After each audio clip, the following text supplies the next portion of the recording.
Hello and welcome to my channel. Vice Rhino here. Cirrus over there. You said it like it's a question. It is a question. Is it, though? Is it my channel?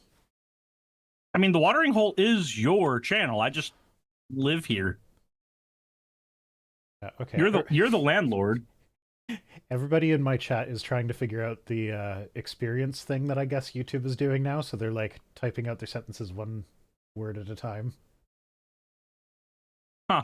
I don't know anything about the XP system in the YouTube chat, so have fun with that. Robert in my chat goes, can we call it living? We can call it living, but like, if you're not creating, you're dying. At least that's what I was told. Okay. Couple bit of housekeeping.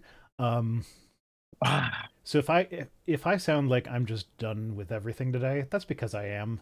I'm exhausted. I didn't sleep well last night because I slept on the couch because there was a child in my bed, and everybody sleeps better when there are fewer people in the bed, but a couch sleep is never great. So I'm tired. I've been digging around inside my computer all afternoon because it's been acting wonky, and I've been like trying to like reseating RAM and reseating the graphics card, trying old hardware, stuff like that, because my computer's been acting really wonky. And along those lines, if the stream suddenly goes down, that's why. I think it's stable. I think I've got it to a point where it's stable, but I don't know that for sure. It's kind of an intermittent problem that like I don't know whether it's still there until it happens. So like I sent Cirrus a picture earlier today. My Windows literally reverted to like the Windows 7 graphics as the screen went black. Yeah, he had Frutiger Arrow just kind of chilling on his fucking desktop for a bit. I know that Microsoft has been building every iteration of Windows on top of the old one, so there's often like hidden stuff underneath that is still from an old Windows. I didn't know that a lot of that was graphic stuff. I was surprised to see Windows 7 show back up on my computer. I think that's one of the reasons why it's such an unoptimized operating system. Like it has literal artifacts just kicking around forever back there. Yeah, I feel like it probably would be more efficient for it not to layer new graphics on top of the old graphics. Yeah. Just have the new graphics. That's what you would think. But then I don't get to laugh at it when my computer crashes, and it would just be frustrating. Come for the Twit tweets, stay for the tech tips. Everything's computer. Neither one of us' name is Linus. Yeah, correct. So yeah, my throat's a bit scratchy because I've been digging around in dusty old computers. And I'm tired, and there's something else I want to... Oh yeah, I might also cry in the middle of the stream. If I start crying, it's because I'm listening to the soundtrack of Wild Robot while we're streaming. Okay. It's an amazing movie. It makes me fucking cry. You literally have background music going on right now in your head? It's not in my head, it's in my ear holes. You guys can't hear it because go XLR. But it's an amazing movie. It makes me cry, and the music is a big part of that. And so if it gets to a big emotional moment and I'm actually paying attention to it, I might just start blubbering. Wild Robot is, I think I want to say it's like the best movie that's come out in the last 10 years. I haven't seen it yet. I can't think of anything that is better. Now, I might be biased because I'm a parent, and it is very much like it's a kid's movie, but it is very much for the parents, and not in like Cars. They made a joke about testicles, ha ha ha, and it'll go right over the kid's head because it's lug nuts. No, it's for the parents. So like it might not hit you the same as it hit me. I can always pretend for a minute. Yeah, but like listening to the soundtrack, it struck me as I was listening to it the other day that like I haven't heard a movie soundtrack make use of leitmotifs in the way that this soundtrack does in a very long time. Like the last movie I think made good use of leitmotifs was How to Train Your Dragon, which was... I mean, I'm going to be honest, we don't see leitmotif in a lot of movies in general because it seems like most of them just use the generic, let's get the crescendo orchestra. Yeah, they do the Hans Zimmer sting and move on. Well, I mean, that's actually part of it, because like most of the movies with Hans Zimmer's name on it, he didn't actually do the music. He went into the room with all the interns that he hires, and he's like, plays 3 notes and is like, okay, that's kind of the idea that I have, write a score around it. And then they write the score and his name gets slapped on it. That's an oversimplification. I'm sure he has more input than that, but there are a lot of people that write music for him and only his name gets slapped on it, and that's kind of frustrating. But kind of the same. I mean, it's not the same thing that happens with John Williams, but I remember reading a thing earlier today about how John Williams like absolutely cannot stand most movie music. He thinks it's all shit. I mean, if anyone has the right to say that, it's John fucking Williams. And honestly, you want a dissection of the downfall of the leitmotif in film?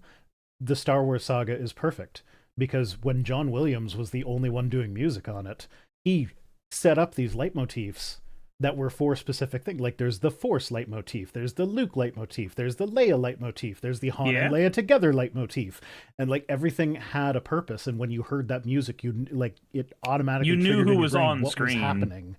But then when Disney took hold of Star Wars, they started using music that was nostalgic to just say like, oh, here is a thing from the original trilogy.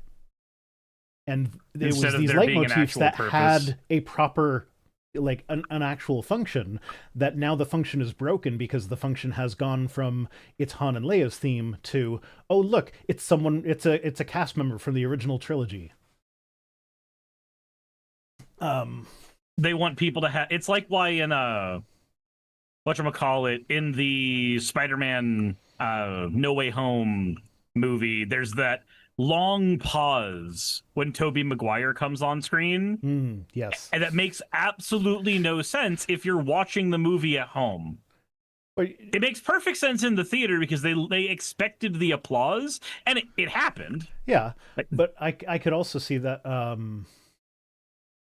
like the thing that bothers me about fan service, like I don't mind a certain amount of fan service in movies, but when it gets excessive, it comes to a point where it's like, okay, well, a kid who is growing up now and hasn't seen the original Star Wars trilogy, and even if they have, they don't have the same nostalgic feel for the original Star Wars trilogy. When they hear the music swell for this character that's only in like 3 minutes of the entire movie and has a couple of lines, like, why is this person getting an orchestral swell? That doesn't make any sense.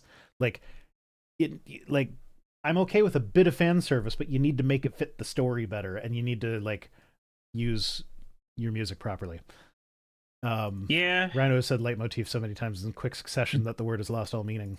I do that. No, he has said leitmotif so many times in quick succession that now him saying leitmotif is in and of itself a leitmotif in service of the concept of the leitmotif, because he's varied the way he's said it every time. Meta, bitch. That's what Mark Zuckerberg says to himself in the mirror every morning. It's meta, bitch. But yeah, anyway. My AI talks to children sensually. It's meta, bitch. So as I was noticing that that Wild Robot was making excellent use of leitmotifs, I started I wanted to look up an interview with the composer to see if like he did that on purpose, or if that's just like he just so happened to create these themes that just fell into how a leitmotif should be used. And I didn't really get an answer to that question, but what they did start talking about is the writer-director of Wild Robot. All this experience he had being on the like when he worked with on the Lion King or whatever. So I'm like, oh really? He worked on the Lion King, so I'm gonna go see what else he's done. He was the writer-director for How to Train Your Dragon as well. One of them. There were one of the last times that you recognized very powerful leitmotif. Yeah. So essentially, the reason leitmotifs don't happen in music anymore is because of the production process. A lot of times the composer doesn't know what the finished movie is going to look like. They don't know which characters are going to be important. They don't know what themes need to have that extra oomph. They just they kind of have to go by the seat of their pants. So they can't set things up musically because that the workflow just doesn't allow for it. And so when I saw it's the same writer director on How to Train Your Dragon as Wild Robot, I was just like, okay. So this tells me we really need more of this kind of collaboration between the it's not production versus creative. I don't know. Between the writer director and the music department, there needs to be this sort of collaboration, because like that was one of the things in all the interviews with the composers, that like, oh yeah, no, we work really closely together. He sent me the he had the composer on board writing music for it right from the storyboarding process. I mean, that's like so I know you're not a Sonic fan. That's not your area and never will be, unless one day I manage to corrupt you thoroughly enough. We'll see.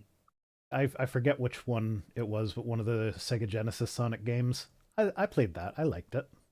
So for Sonic 1, for the Genesis, when the original composer for the music was trying to figure out like what it was Tallarico? He was the first American ever to work on Sonic. No, fuck that. Anyway, but when he was trying to figure out like how to do the music, he said, okay, instead of making video game music, I'm going to make music that I would expect to hear in a movie. I'm going to look at whatever the graphic design department has made. And of course, remember, like back then, these were really small teams, like 15 to 20 people teams at max. I'm going to look at this thing that the graphics department has made, and then I'm going to imagine that as the setting for a movie, and that's what I'm going to make music for, instead of trying to make like generic video game beats. And that's one of the reasons why you get a lot of the same like attention to detail for the music of the Sonic series, because he was literally looking at it like, okay, how does a good film score work? Fuck video games. Yeah.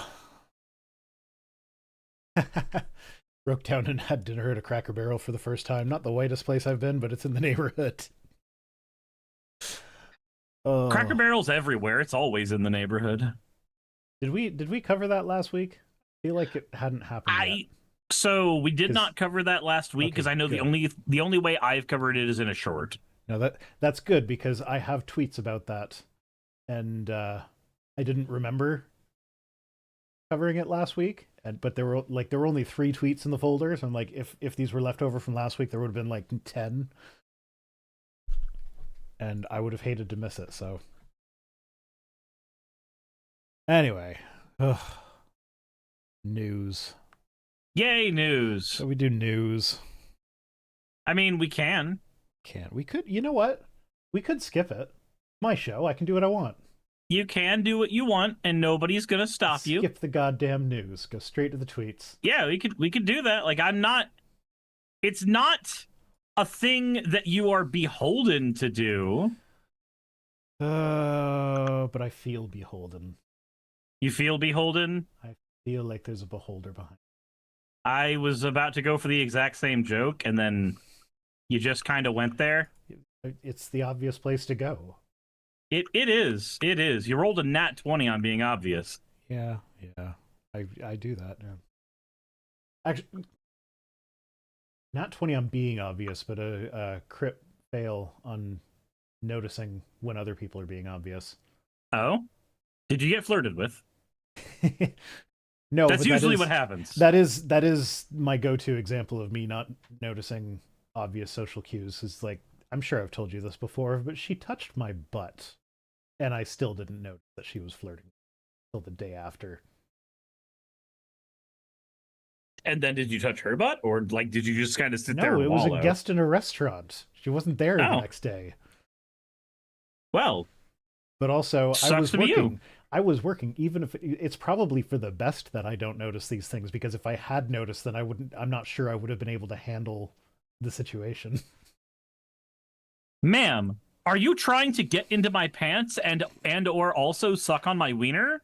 Because I would let you, ma'am.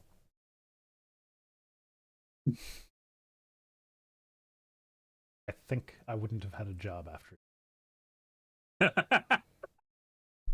That is the joke, yes. Okay. The point is not for you to say those words like that. Okay. As much fun as it is to remember back in the day when women actually liked me.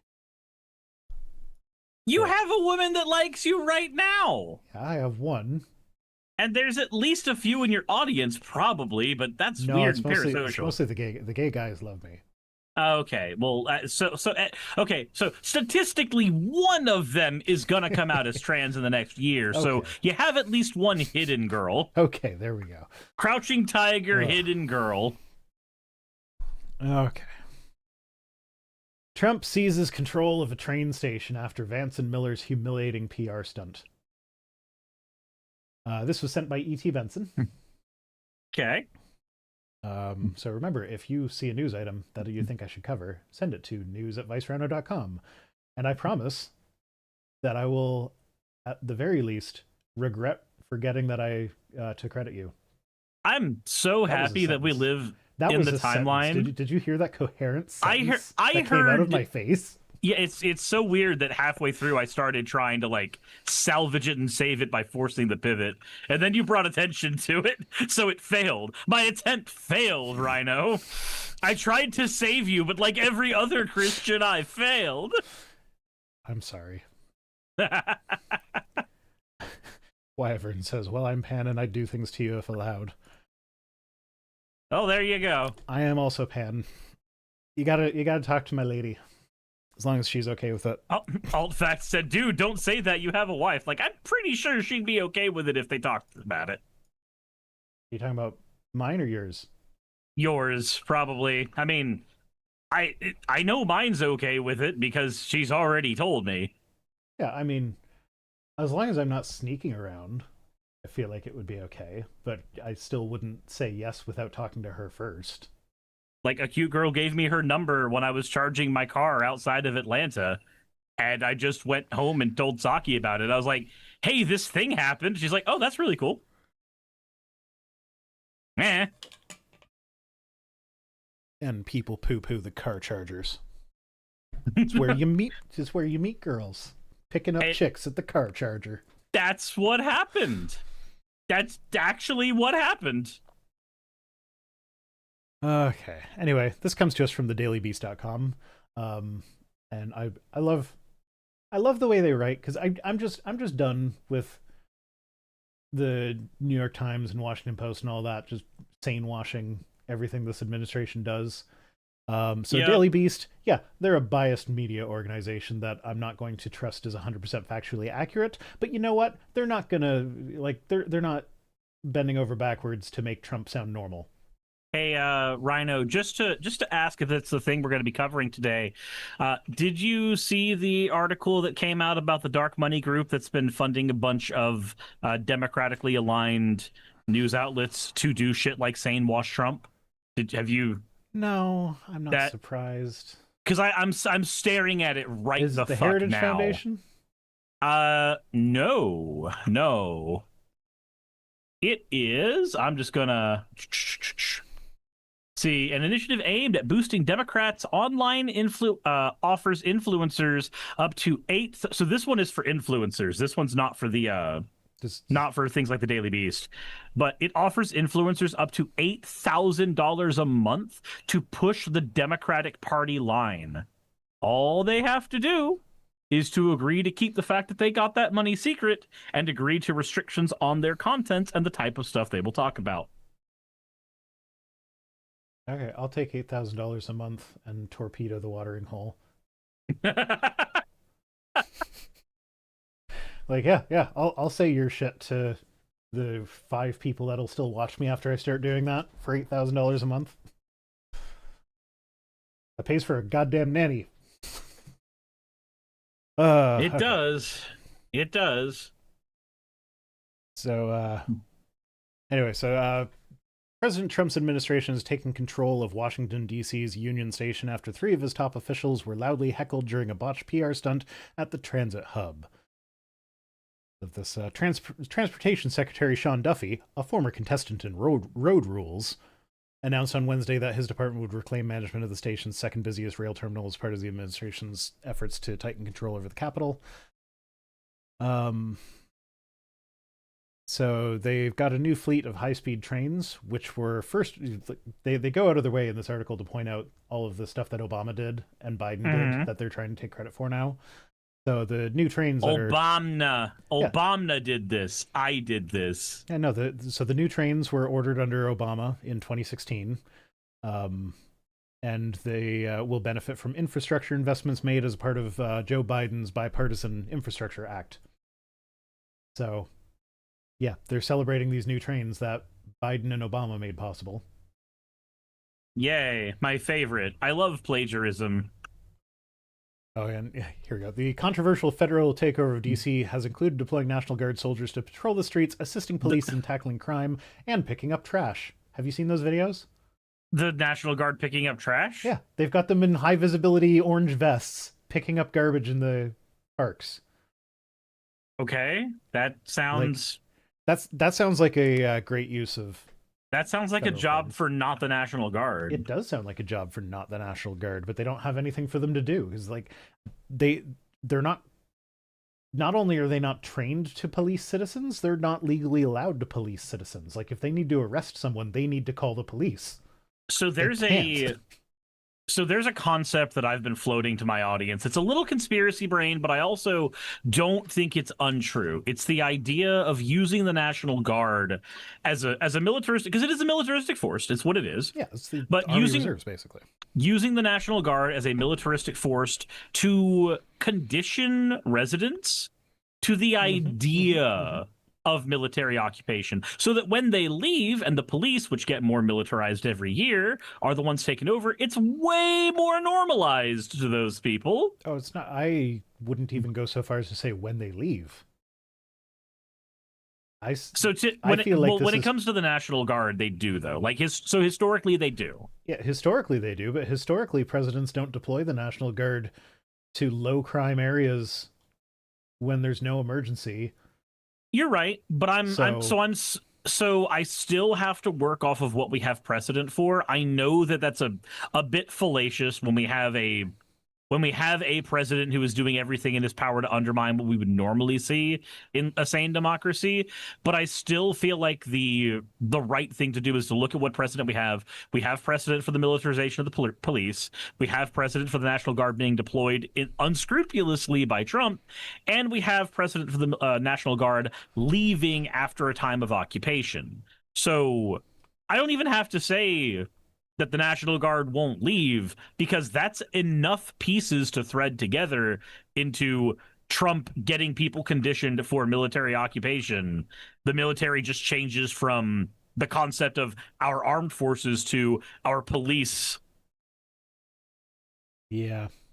In support of that idea, there's a reason they're going to the low crime, high tourist areas and not the high crime areas.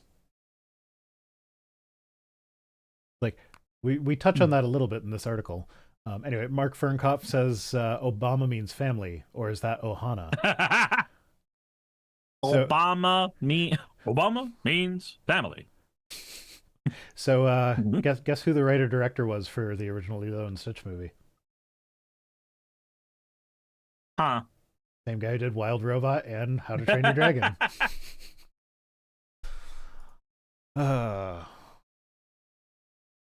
Yeah, so the move came a week after Vice President J.D. Vance, White House Deputy Stephen Miller, and Defense Secretary Pete Hegseth were booed and jeered with chants of Free D.C. as they attempted a photo op with National Guard troops stationed at Union Station, complete with boxes of cheeseburgers. The officials were also greeted with shouts of "fucking Nazi" and "get the fuck out of my city." One heckler even called Vance a couch fucker. Because you gotta. I need you to uphold the law. Never forget. Jesus. I don't know. I feel like it's a combination of the National Guard not having anything better to do because they can't do the things Trump wants them to be able to do to restrict the rights of citizens. But I feel like part of it is also the fact that it's you normalizing a military presence in high visibility areas so that when he uses the military for other stuff, people are already used to it. Yep, it's the frog and the I think more people want you to connect dots completely as opposed to accepting a frog in boiling water scenario as legitimate. But I think it's a frog in boiling water scenario. I think that's exactly what it is. I hate that analogy. But everybody understands the analogy when I say it. Everybody understands it, but frogs fucking jump out of the water when it gets too hot, even if you heat it up slowly. Right, and that's entirely fair, and I appreciate your autism, but it is a well-understood allegory, so while inaccurate, it has its use. Yeah, Vance was asked by the press why troops were being stationed in the rail station instead of areas in the city with higher crime rates. For high visibility, not for high effectiveness. Yeah, it's not about results, it's about media coverage. Like, that's the thing. Trump has never been about results. Trump is about what looks best on cameras. He's always been about what works best on cameras. That has been his modus operandi. Then why does he years wear orange You know what? I'll bet you he paints himself orange for the same reason that Matt Groening decided to do The Simpsons yellow. Stands out in the crowd. Yeah. Looks different. When you're flipping through the TV's channel, you get to the orange guy. You're like, holy fuck, was that guy orange? And you go back. I'll bet you that's what it is. Because there's no way he doesn't know how silly he looks being orange. It's impossible. Like, with how closely he follows news about himself, there's no way he has not seen everybody making fun of his oranginess. And someone who's so narcissistic, you'd think he would, change his appearance to get people to stop making fun of him. But no, it's right. But there's there's two kinds of insecurity, though. There's the insecurity that will always change based on the outward pressure of others and peers. That's like the insecurity you get a lot with kids. Then there's the insecurity of never changing stuff and always fighting tooth and nail to justify it. You're not secure enough to just live as yourself or live as the version of yourself that you like, because I refuse to believe that he just thinks he looks good like that and that's it. I think that it's literally his ego and insecurity going, no, they're wrong. They are constantly saying that I look horrible because I look great. There is a level of insecurity there too. Spaghetti in. Oh, he's got the stains. Yeah. I have the stains of a well-oiled pasta. Yeah, so when asked about the about rail station instead of where there's high crime rates, Vance was just like, "Ooh, well, I saw crime there once, therefore it must have high crime." Like, no, fuck you. That's not how it works. Crime happens everywhere. Uh-huh. The Department of Transportation now plans upgrades to lighting, elevators, and the roof as part of its takeover. However, the nonprofit that ran the station before was already working on an expansion and upgrade using money from the Biden administration spending plans. So again, after they take over, they're going to do this stuff that they were already going to do with money that Biden allocated for them. And then we can't see this one turning because of how I've got the article cropped. It's near the bottom, but last sentence I wanted to highlight was a year ago, while Joe Biden was still president, the DOJ published an article on declining crime and homelessness at the station. So not only is the station not a high crime area, but it's an area where crime has been in decline, just like Washington as a whole. But of course, it's not actually about crime. It's about a show of force in democratic cities. Yeah, it's about what looks good on cameras.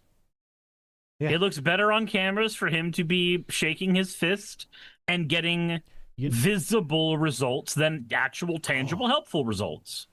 You know what? Oh, someone should let Donald Trump know that if he were to get on camera and himself live on air, that would get the highest ratings of anything ever. Like, historically high ratings. I would watch that on a loop. I wonder if there are any legal ramifications for somebody using generative AI for that. Well, apparently you talked about that article earlier today. Currently, there are no ramifications for generative AI actually telling somebody to kill themselves. Yeah, but yeah, no. So somebody should tell him that would get really, really, really high ratings. It would beat the Super Bowl, man. Ratings, everyone. You don't understand. It would be a more popular video than anything Taylor Swift has put out. Rain Beast has no ramifications yet. Yeah, all that has to happen is you do the thing, and then the current Supreme Court going, I think I know what we need to do about this. And what they need to do about it is whatever their billionaire friends tell them they need to do about it. No, it's just look, he's having his kid put through college, that's all. He's also getting a bunch of vacations, that's all. He also maybe paid for a car or 3, that's all. And free housing for his mother. Fuck Clarence Thomas. Yeah.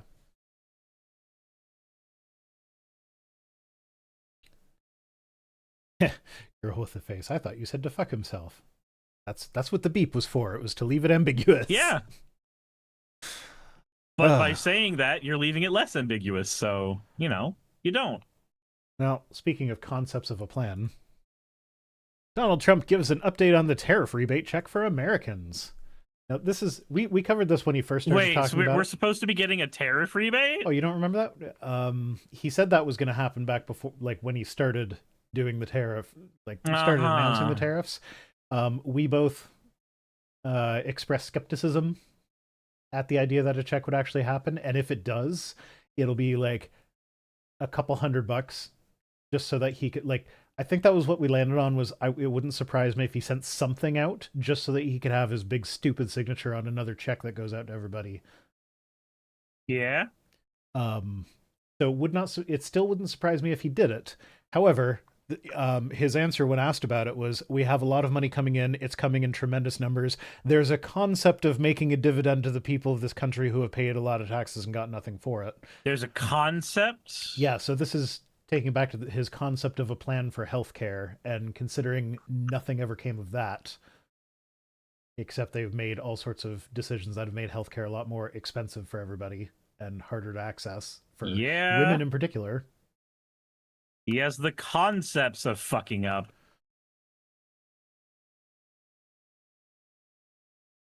Yeah, I'm tired of this timeline already. Can we like mulligan and get a different one? I wish. Yeah, you know what? Whoever's running the simulation, just terminate it. I don't mind. Yeah, just terminate it. It'd just be just unplug the machine. It'd be best for everybody. Altfact says that sounds like he wants to give money back to the rich. Boy, wouldn't you know it? No, he does want to give money back to the rich, but this isn't how he's doing it. He's doing that through his tax bill. This is how he makes the poor people think that he's actually doing something for them. Like, yeah, the prices of groceries have gone up by a ridiculous amount, but I got a $200 check with Donald Trump's name on it. Y'all say that I didn't never get anything from the president, but he paid for this steak dinner at this dang darn Waffle House. Yeah, and that's the thing, though, is that, like, as clear a grift as this is, because, like, the tariffs are being paid for by the consumers. So you get your $200 check, guarantee you have paid more than $200 in tariffs, even if the amount is hidden in the price of the thing instead of, like, said explicitly. But where was I going with that? Oh, so this is it's effective because it is going to give these people, like, you hear about things your tax dollars do all the time. Even when you see the roadworks or whatever, a lot of times, it's just construction. It's not. It doesn't really connect to I pay taxes and that's how this gets paid for. So like when you get that $200 check, for a lot of people, that is the only tangible thing that the government's ever done for me. As opposed to putting their kid through school, as opposed to Medicare, Medicaid. As opposed to subsidizing their food, as opposed to like we can go on about shit the government pays for. Also protecting us militarily. I like apologize. That's just it's like the third time I've hit my microphone with my water bottle. Like even the most stark conservative has to accept the premise of our homeland security is paid for by taxes. Mm-hmm. Mark Fernkoff says avocados are like $1.50 now when they were 33 cents in January. Well, it sounds to me like that millennial's eating too much avocado toast. Am I right? Maybe if you didn't have so much of that goddamn toast you guys like so much, maybe you'd be able to afford a mortgage. Yeah, just eat Velveeta like the rest of us. Velveeta?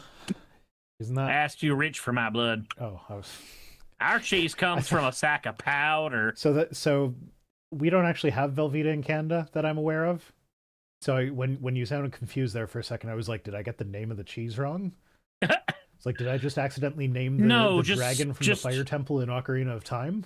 So that's Veldora, but no, that's Velvagia, isn't it? Is it? Oh, sorry. Veldora is from that time I got reincarnated as a slime. That's a different thing entirely. Okay. But no, so like here, Velveeta is anywhere between $7 and $12 for a block of it, whereas you can get the off-brand craft singles for about $1 a package, and 3 packages of the off-brand craft singles is about as much cheese in terms of like how much you can spread across sandwiches. So, Cirrus, you can't do hand stuff right now, so let me restate that for you. It's as much cheese. Continue. What? It's cheese. You need the air quotes around cheese when you're talking about these products. Oh.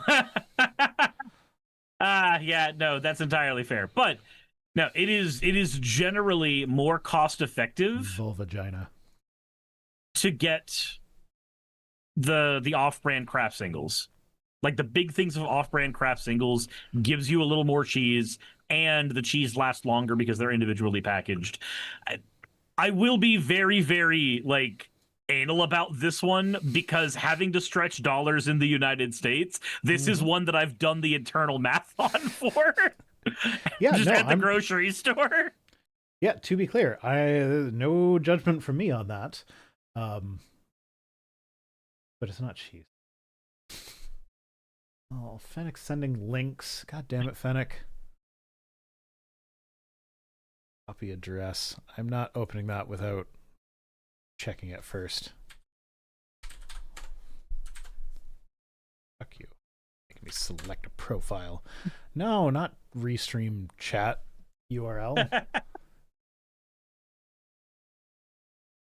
Well, fuck, I clicked it and now I don't know where it opened. Yeah, Velveeta right now is going for $7.50 for a block. I've seen it go up far higher, but it's $7.50 right now. Oh. This video has been sponsored by Brilliant. It's Niles Blue? Nile Blue? I know his voice. That's Nile Red. Okay. He's the guy that made drinkable alcohol out of children's craft glue. What? So yeah, I know he can turn anything into anything else. So sure, I'm going to like I'm sure he's about to take real cheese and turn it into that fake crap cheese. So, I just did for my own sanity, block of Velveeta cheese, 34 cents an ounce. Great value singles of cheese, 14 cents an ounce. I knew that I remembered the math for this one. Anyway, Trump made grocery prices go up. and but he's gonna send out checks for like $200. Don't worry, so I'm gonna front your grocery bill like once, maybe even half a time. Yeah. And then when his third term election comes around, he can be like, "Remember that time when I sent you all that money with my name was on the check?" You know, when you say third term, I hear from conservatives that's when we're supposed to be contemplating abortion. I'm contemplating 5 abortions right now. God. I was thinking much later term abortion, but you know. He's no that. I don't know. You know, speaking of Velveeta, Trump's kind of Velveeta colored. Yep. Man, What's there's wrong, nothing Fennec? appealing about him. What's wrong, Fennec? Don't you support my right to choose? Catatonic says, "Man, have you guys ever been so poor that you made a cheese slice sandwich?" Yes. So, yeah. Like, that's not an uncommon thing. That's literally okay. So, and you get a lighter to do grilled cheese if your electricity or your gas or whatever powers your stove is out. Mm-hmm. I'll do you one slightly better. I've had a lot of cheese sandwiches. I just also put them on the skillet first. You just haven't put them yeah. No, I just put them on the skillet first. Oh, yeah. Like then it's just a grilled cheese. Yeah, it's grilled cheese. Yeah, that's what I'm saying. Is if you like, I'm assuming that like the reason you would do a cheese sandwich instead of a grilled cheese sandwich is because you like your power's been cut or your gas has been cut or something, so you have no way of heating the bread or toasting it. So you use the lighter. Most of the time it's because you're strapped for time. Like you just woke up and you have 2 jobs, so like you're needing something that you can put. Because like so a thing that I used to do back when I was working at Walmart, if I would try to get every hour of sleep that I could, and then when I would head to work, I would just get a slice of bread. Like I would toss it into the toaster for maybe 30 seconds just to get it warm instead of cold, and just try to scarf it down on the way to work. Mm-hmm. Like, because that was the thing that I learned when I was a friend of mine back when I was in high school. They didn't have the money for him to have breakfast in the mornings. And so obviously when I was over, spending the night and hanging out, they didn't have money for me to also have breakfast in the morning. That's just not a thing. So I remember just going like, "Can I have a slice of bread?" "Oh yeah, that's fine." "Okay, cool." And that was just anytime I was over there, that was my breakfast, cold slice of bread. And so as an adult, when I no longer had the money from my mom or dad or anyone else and was just relying on myself, that cold slice of bread thing really worked when I was strapped for time and also money. I'm going to use that again. Yeah. Jet Fatigue says, "That's very anime girl of you." Yeah, and the slice of bread was bouncing around in my mouth as I was walking. No, but yes. There have been times in my life when I have looked over at the 3 pieces of toilet paper that are left and gone, I don't know if I have enough money to buy another roll. Yeah. Or you do those like terrible $1 for a 4-pack of single ply things. Oh yeah.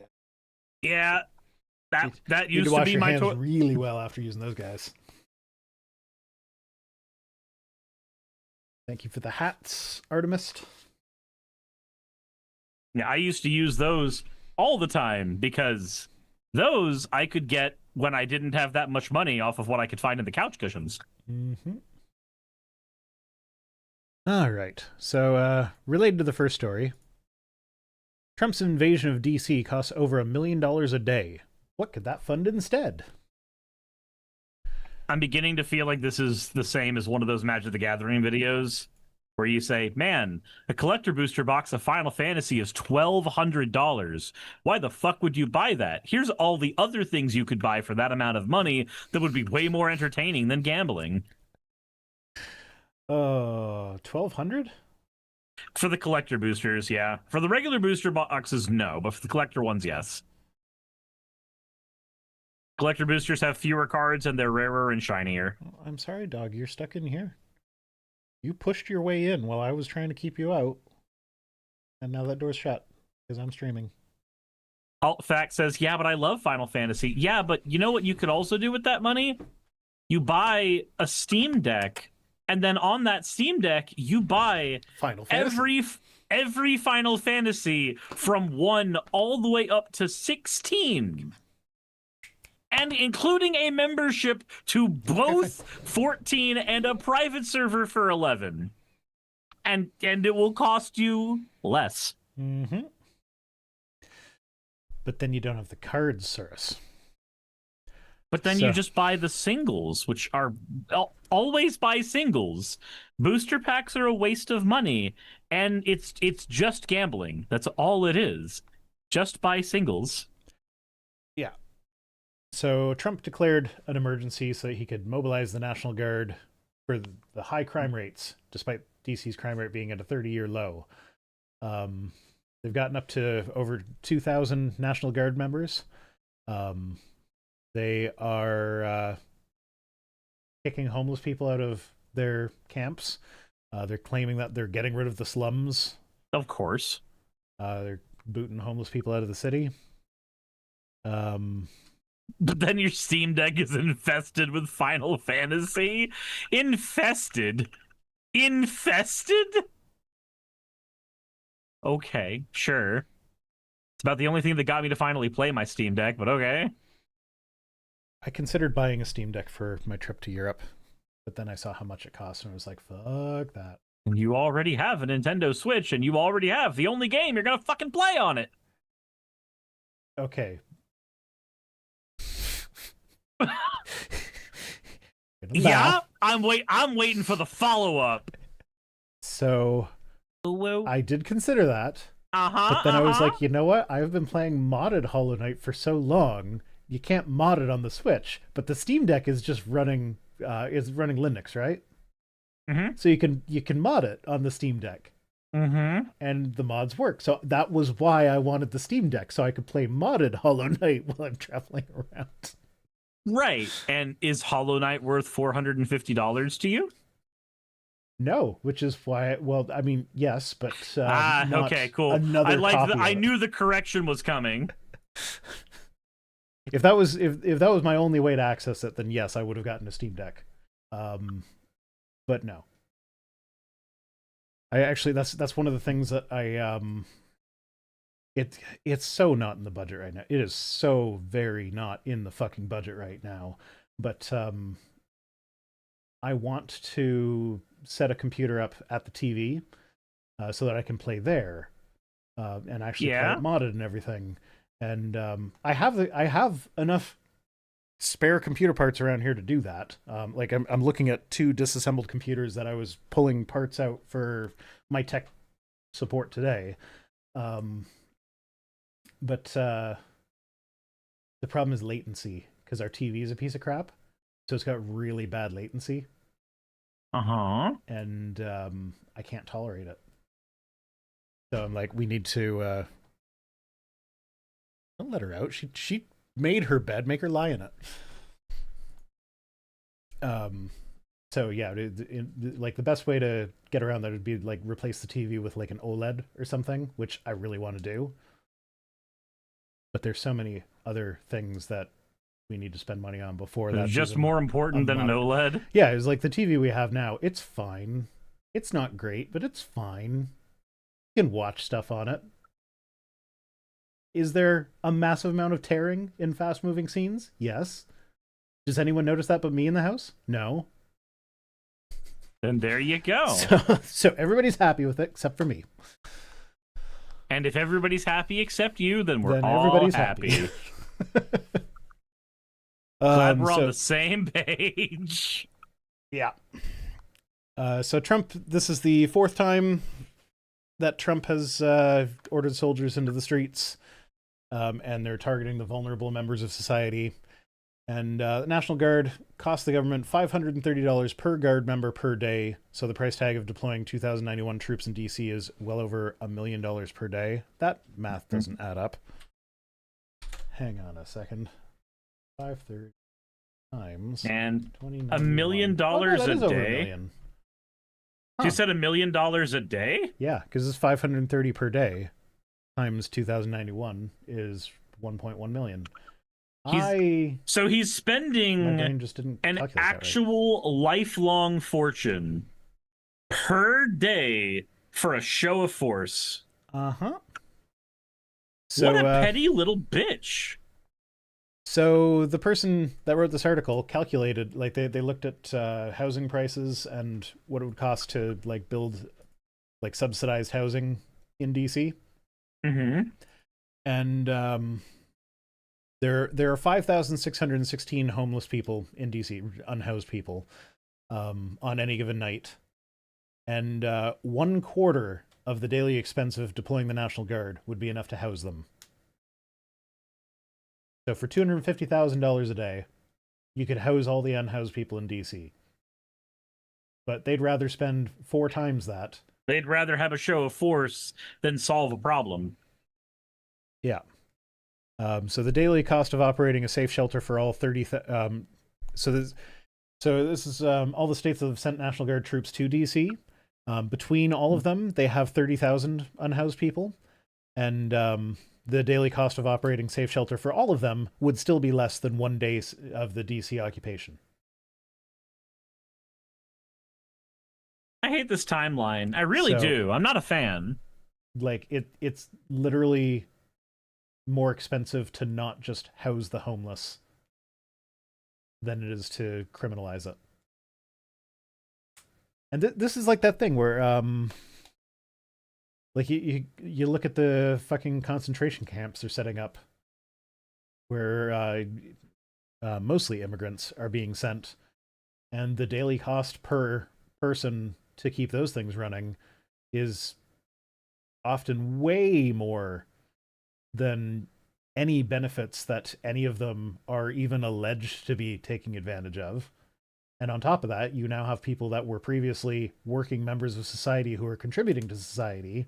They've now been removed from society. So do you ever feel like the whole point of Doge was to make sure that there was enough slush cash available for this shit?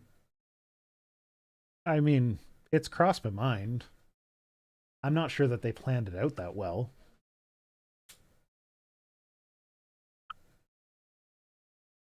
It just feels like a very easy gap to bridge. So Sean says, like I said, evil is expensive. Why be evil? Because, Sean, it's expensive when you're dealing with other people's money. Because when you're evil, you can also give yourself a bunch of tax cuts and sweetheart deals. And you're like basically like he's given the tax cuts to the billionaires. That is literally taking money out of the poor people's pockets to put them into the billionaires' pockets. So yeah, it's expensive to be evil for poor people. It is, but it's not expensive when it's taxpayer dollars. It's super profitable to be evil when you're evil and rich. Mwahahahaha. Oh, I didn't pull the story. But I thought about it. So there are veterans that are homeless and living in the DC area. There's also a veteran living in the DC area who got arrested for burning the flag.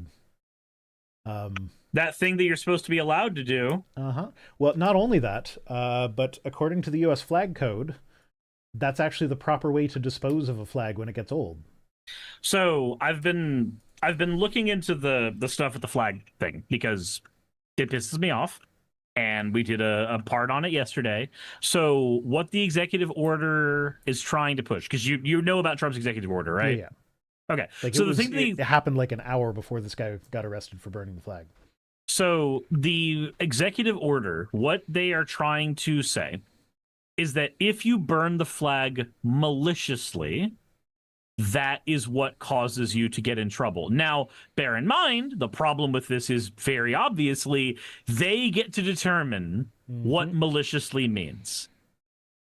But that is how they get away with violating our First Amendment rights, is they go, well, you're allowed to burn the flag. Nobody says you can't dispose of it correctly. But if you try to burn the flag maliciously... No, you're giving them too much credit. They don't know what's in the fucking flag code. Otherwise, they wouldn't be wearing the American flag on all their clothes. That is very clearly prohibited. That's not a violation of flag code either. Is it not? Nope. So the way to get around that one is The flag code requires it to be a 13-striped, 50-starred flag for it to be the American flag. Otherwise, it could be a Cuban flag, for all we fucking know. Okay, but they literally wear the flag as a cape sometimes. I'm not saying that they Like don't an always actual have a flag. good workaround. I just know that with like the flag clothing and shit, usually it doesn't have And exactly also, 13 stripes and exactly 50 stars. I might be wrong on this one, but I feel like there's also like using it as a backdrop is a violation. Like, I'm sure there are exceptions for that. Like, if you're a politician or whatever, then having it behind you is fine. But like for news anchors and stuff, you know, like what Fox likes to do, I'm pretty sure that's a violation, but I don't remember that one clearly enough. That one I don't know. Okay. So, yeah, anyway. They are spending way more money on giving a show of force in DC than it would cost to just actually house the Solve homeless. DC's problems. Solving I put it on top of your... solving problems is hard. Why would we actively solve problems? We could instead don't. In the 80s, Supreme Court said you could burn the flag. Yep. But precedent doesn't matter anymore. Yep. JD Vance has been tweeting about how that law was incorrect, and Clarence Thomas has been trying to argue for years that that law is incorrect. I also think I missed this one. Spoonbill of Adam said, fortunately, I haven't had to contemplate affording TP or real cheese. All of the steady income required was signing on the dotted line.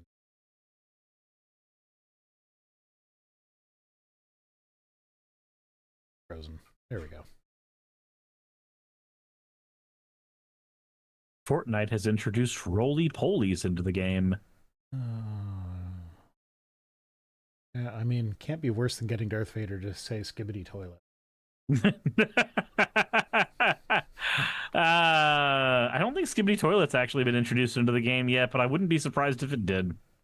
Would not surprise me at all. All right, next up. Hundreds of thousands of Grok chats exposed in Google results. Hundreds of thousands of Grok chats exposed in Google. Okay, so whenever you start a private chat with Grok, it creates a unique URL for that. And the purpose of that is supposed to be so that you can share that chat with whoever you choose to share it with. But it was being indexed by Google, which means it was searchable. And we love security violations here. BBC found over 300,000 chats when they searched. And yeah, so it's terrifying. So it's I mean, it's terrifying if you use fucking Grok. Yeah, it is. It's not terrifying for me because like it's not terrifying if you're a normal human being. The I don't know, probably the most controversial thing I've ever used a large language model for is helping me program auto hotkey scripts. And the only reason that's controversial is because I used it. And there are some people that are just like, no, never use it ever for anything. As I've said multiple times, it's a tool that has its uses. Problem is that it's marketed as an omni tool. Yeah, so the thing is, I can understand the viewpoint of never use it for anything ever. Because all the data that got unethically. Like that's no, I get that. That's where the argument comes from. And I don't disagree with that. And I can see the argument, and I'm sympathetic to it. But from a pragmatic standpoint, the cat's out of the bag. You can't stick this genie back in the bottle. That's true. Because I kind of feel about this the same way I feel about going green. Like I forget how long ago it was, but I remember on stream expressing extreme pessimism with regards to green energy. And basically, and I'm still here, I got to the point where it's like, you know what? Climate change is not my fault. And it doesn't matter if I put the right recycling thing in the right thing. If I recycle everything perfectly the rest of my life, that ain't going to solve climate change. So it's not on me. So until the systems change, I'm not going to worry too much about that stuff anymore. It's the same thing with large language models. It's shit. It's garbage. But honestly, they are useful tools. Do I think there should be regulation on them? Absolutely. Do I think it should be very, very strict regulation? Absolutely. Absolutely. Might I lose some of the functionality that I sometimes use them for if that regulation comes into play? Possibly. It's a worthwhile risk, though. At that point, I will be happy that there's a regulation. Sure, maybe it'll be bad. Maybe it'll be slightly less convenient for me, but I'll be happy that there's regulation. But until then, me boycotting it is going to do jack shit. That's kind of where I am with it. Like, if you can explain to me how my individual decision changes the material conditions such that the world becomes a better or worse place, then that's something that we can talk about. If you can't, then I'm going to keep doing the things that are convenient while fighting for the causes that I feel worth fighting for. Yeah, so Otaku Senpai says, we do not use multiple recycling bins here. Yeah, so that's my issue there, is that I know people. I've worked in service jobs. People will not sort shit. And so I know that everybody else is recycling around me. They ain't sorting shit properly. So if I'm sorting everything perfectly, what difference does that make? It just gets piled in with all the shit that everybody around me is not sorting perfectly.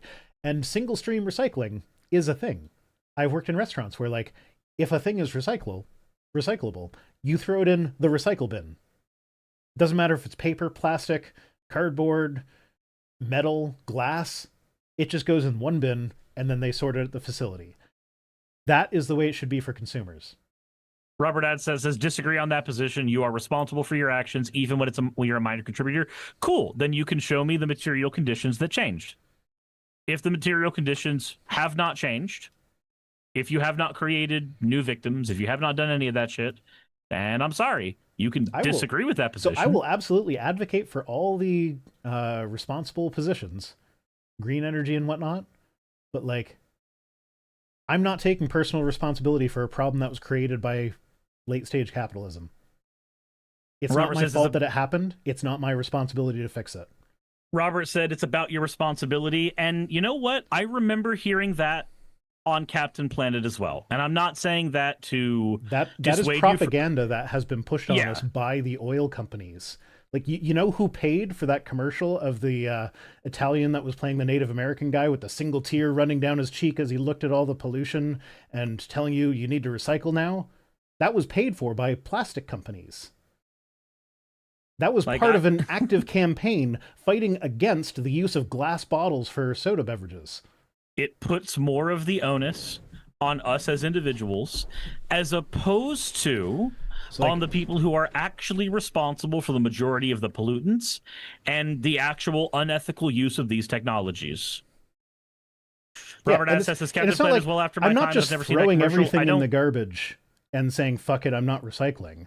I still sort my recycling or whatever, but if I see a thing and I'm not sure which bin it goes in, you're not going to lose I'm not going to bother to, I'm not going to look it up to figure it out. I'm just going to toss it in the one that makes sense to me. Robert says Captain Planet's well after my time and I've never seen the commercial. So the reason I pointed out the Captain Planet commercial has nothing to do with it being the commercial. It is what is called a placeholder for an idea. A commercial paid for by an oil company that is actively involved in infinitely more pollution than all of us combined is not an uncommon thing. Yeah. And a lot of the ideas about your individual personal responsibility as part of this greater ecosystem, a lot of those ideas are from those companies who refuse to listen to their own goddamn advice. Mm-hmm. Yeah, no, it's making people take personal responsibility for this shit is literal oil company propaganda. Those commercials and shit, Captain Planet, would not surprise me if it was paid for in part by oil companies. Because I know I remember the Captain Planet one because I remember that one playing before I went to school. I brought that one. I remember Captain Planet as well. But I don't know where the money for Captain Planet came from. I do know that the iconic commercial of the Native American guy with the single tear running down his cheek, that was paid for by plastic companies who were actively fighting against legislation that was on the table for like requiring the use of glass bottles instead of plastic. Because they wanted to make money selling their crap to Coca-Cola. Glass bottles would have been infinitely better for the environment. Mm-hmm. But they wanted to sell plastic. So they were like, see, plastic's recyclable as long as we teach people to recycle it and not throw it on the side of the road.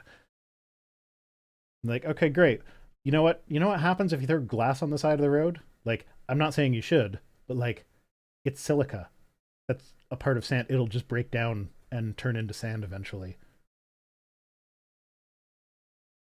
So, Yeah, like, the point is not trying to forego any responsibility for our actions. The point is recognizing how much of that responsibility is artificially put on us by companies that did not have our best interest at heart and used that as a method. Actually, you know what? Here's a good example. Used it as a method to cause us to look at each other instead of at them. And boy, oh boy, howdy, oh howdy, holy fucking shit, what are we doing right now?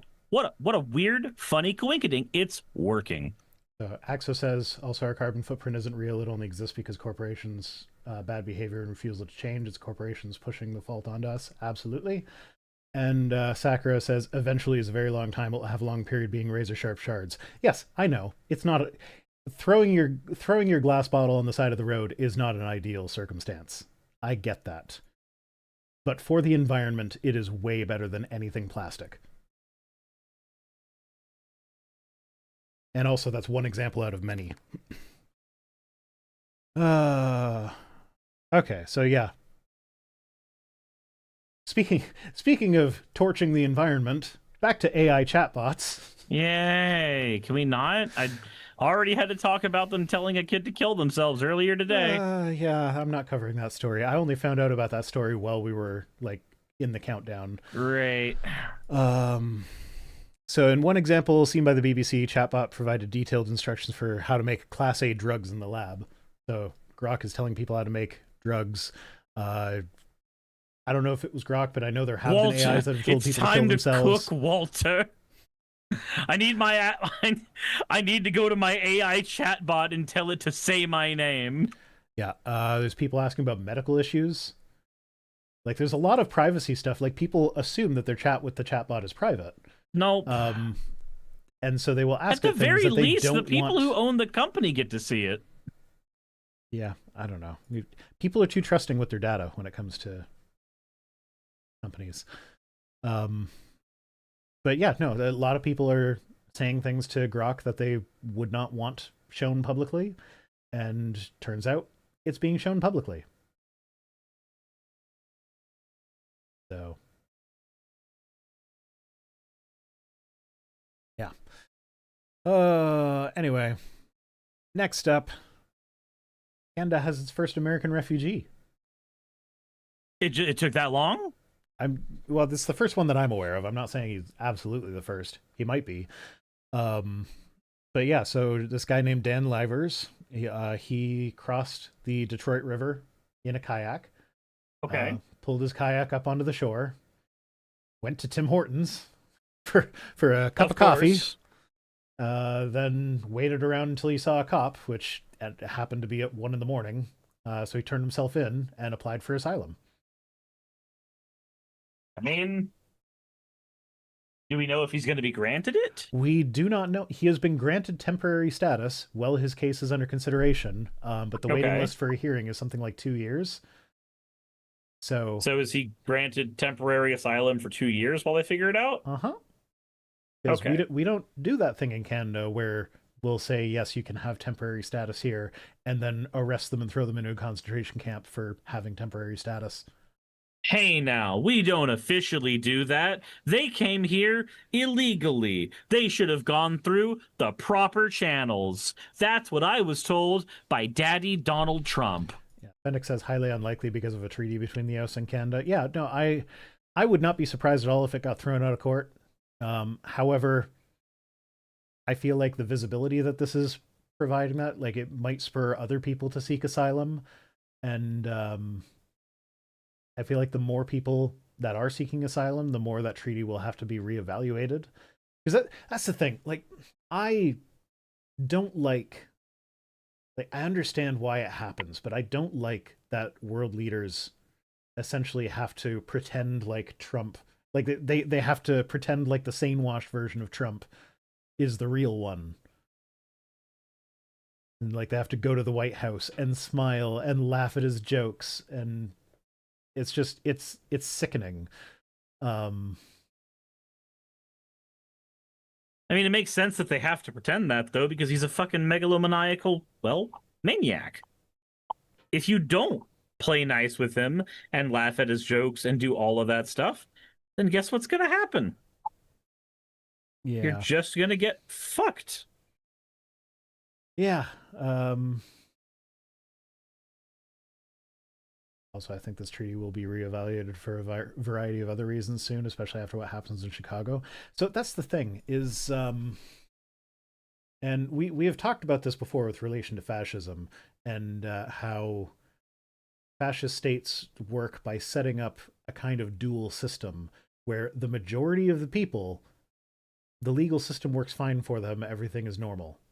Mm-hmm. But then the people that are the targets, the enemies of the fascists, whatever outgroup is being demonized, for those ones, there's a different legal system that works differently and is much harder to navigate and is much more clearly a violation. Don't you want to become a warrior? Don't you want to stop being a dirty, filthy, blooded Eldian and be an honorary Marleyan where your family will reap the benefits from it and get out of the slums? Don't you want that? Glory for Marley. Yeah. Yeah, there's also a part of that is so like at every step of the way there are people saying like people are incredulous that like you call the concentration camps in the States concentration camps. They'll be like, oh no, it's not actually a concentration camp, it's just a camp where people are concentrated. It's just a camp where That's they're concentrating a population of immigrants. Yeah, no, it's just like, so like every time you use language that indicates that like, hey, this is fascism, you end up being told like, oh, hey, no, it's not really that. You're overreacting. It's fine. Like, yeah, it's bad, but it's not that bad. That couldn't happen here. And that attitude is being makes it happen here. Like it's kind of happening around the world with the world leaders. Is they are doing the same thing where it's like, yeah, no, it's bad, but like, we can't come out and say that he's a fascist because he's the president of the United States and they're a fucking powerful country. He's gonna swing his dick around if he sees that we're being nasty to him or whatever. So it's the thing where Jesus Christ is doing the Sermon on the Mount in South Park, and he's literally mumbling under his teeth, "Christ, I need you to act cool. You don't understand. Look at what he's already fucking done to Paramount. Do you want to be like Stephen Colbert? Shut the fuck up." I still haven't seen any of those. You need to. And you need to watch Wild Robot and Sinners. Wild Robot, sure, I'm interested in. Sinners, less so, might. Okay. Do you actually honor media trades, or do we just tell each other the things we should watch and play, and then we just don't do it? That second one, yeah, that. Why the fuck would I listen? I don't know. Like we can this happened with a friend of mine where like we did a media trade where he said, hey, I want you to play Hyperdimension Neptunia, and I said, okay, I want you to play Resident Evil 4. Okay, cool. One of these games is shorter than the other. One of them's a big RPG and the other one's a 6 to 10 hour adventure. So we did that, and I think he got maybe an hour into the game, and I ended up beating not one, but I got all the way through Hyperdimension Neptunia 1 and then had gotten into the other games too. And at that point, I'm just like, man, this media trade's really not going well in my favor, but I found a fun RPG about the console war. Mark Fernkoff says Sinners and Wild Robot are the best two movies in many years. Yep, absolutely, 100%. At least a decade. I put Wild Robot above Sinners. And I'm not going to try and justify that. I just do. But yeah, no. Every time I go to open Hollow Knight on the Steam thing, I have the thing on the right-hand side that says, you have one friend who has previously played this game, and it's you. So every time I open it up, I'm like, yeah, he played it for like an hour. Yeah, I did. And it mirrors the same thing that happened the last time I played Hollow Knight. Well, I played it for like an hour. I'm debating whether or not to stream Silksong on Twitch when it comes out. Sakura says, I mean, you found a fun RPG. I would count that as a successful trade. So here's the thing, though. Like, the point of doing a media trade, for any of you who've ever done it before, because media trades are fun. Media trades are fun. It's for both of you to discover something, and that only happens if both of you engage with the media. So, like, I'd say my most successful media trade was Dresden Files. I discovered the Dresden Files as part of a media trade. There was somebody who was new who sat down at my card shop, and he was listening to an audiobook, and I was like, hey, you want to do a media trade? He's like, oh, fuck yeah, if you've got a book for me, I've definitely got a book series for you. Project Hail Mary by Andy Weir. What's up? Project Hail Mary by Andy Weir.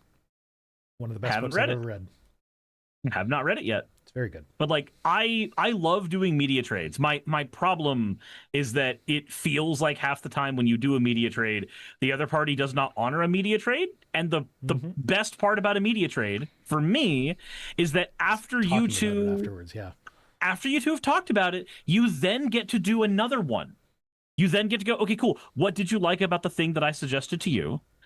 Let's figure out, based on those things, if there's something else in my personal library that you'll like. And if I liked the thing that you suggested to me or didn't like it, let's figure out why, so that you can suggest something else from your library for me. We both expand our horizons, and we get to have a fucking fun conversation. It's great. Cirrus? Hi. Tell me to play a game that can be beaten in about 25 hours. And I will do that if you do Hollow Knight all the way through. If I do Hollow Knight all the way through. Yes. It has to be one that can be beaten in about 25 hours. I ain't signing up for no Souls game or...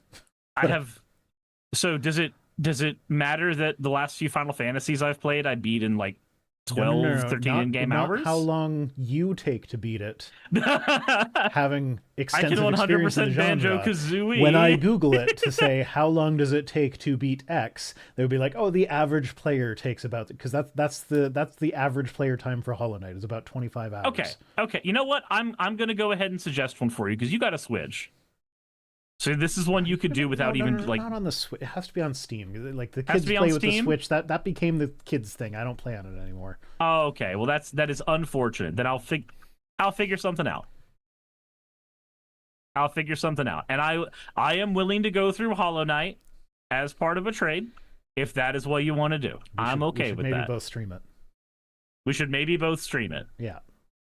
Although, stream it together. Silksong is coming out next week. That takes precedence. I'm not. Well, I've been waiting for years for this thing.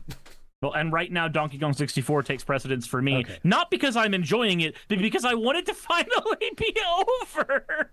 God, I'm so close. We could simul stream that, so like I can play mine while you're playing yours, and we can be on a chat with each other. Yeah, I'm willing to do that. That sounds like a fun collab stream. It sounds like something that we both do. All Facts says play Final Fantasy VIII. I already beat Final Fantasy VIII. It was the first one I beat in my spree of Final Fantasy games recently. Rhino, you should play Tunic. Never heard of Tunic. Trey's James says you're still on DK64. Yeah, no, it's DK64. Donkey Kong 64 is like a fucking vacuum that looks at your time and says, I don't respect that. Go backtrack again, motherfucker. Mm-hmm. Yeah, if you can get through DK, you can get through Hollow Knight, no problem. Sean Helfin says Sonic Unleashed is currently on Steam. No, it's not. I promise you it's not. If it was, I would have heard about it. Tunic is like Zelda, but you're a fox. You get turned into a tunic. That's where the Goron's red tunic comes from in Ocarina of Time. It's a fox, really. Alt says, did you get the token from the DK arcade game? Yes, I did. I have my rare token and my Nintendo token. I have my battle crowns. I have my 100 bananas. I have almost everything I need for the game to be considered done. I just need to beat all the bosses so that I can be actually done. Okay. All right, so one more news item. It's a short one, but unfortunately, it is a tragedy. Oh, that it's so sad, so very Are sad. you saying that Donald Trump survived? Fuck! No, worse than that, I'm afraid. Okay. The Burning Man 2025 Orgy Dome was destroyed in a storm. Oh, okay.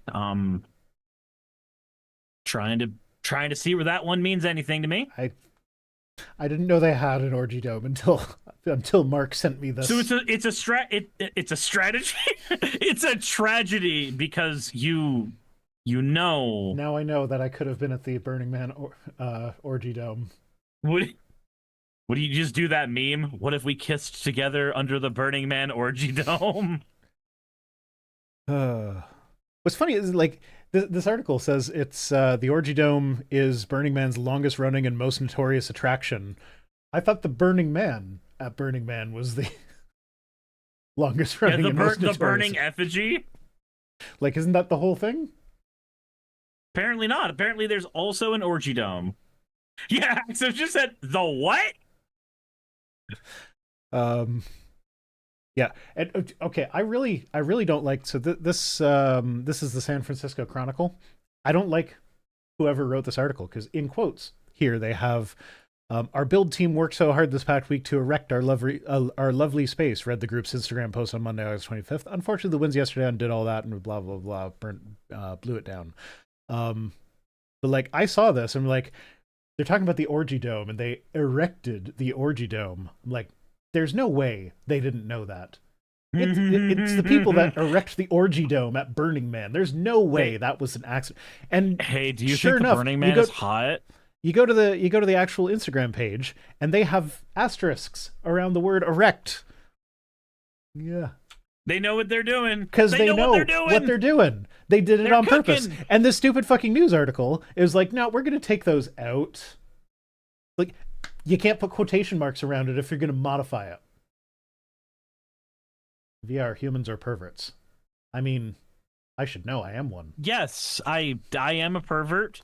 I like women. I like them naked. And I'm just trying to figure out where we all stand. That's all. Apparently, according to this article, we stand erect. The burning bush. No, that comes after your time at the orgy dome. That's why you always use condoms. The orgy dome got blown. The orgy dome got blown. So it did. Miss Traka says, I'm equally surprised and not surprised to learn that there's an orgy dome at Burning Man. It both makes sense and doesn't at the same time. I know what you mean.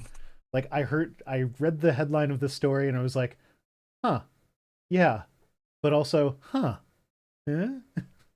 Like, yeah. As you do. Okay.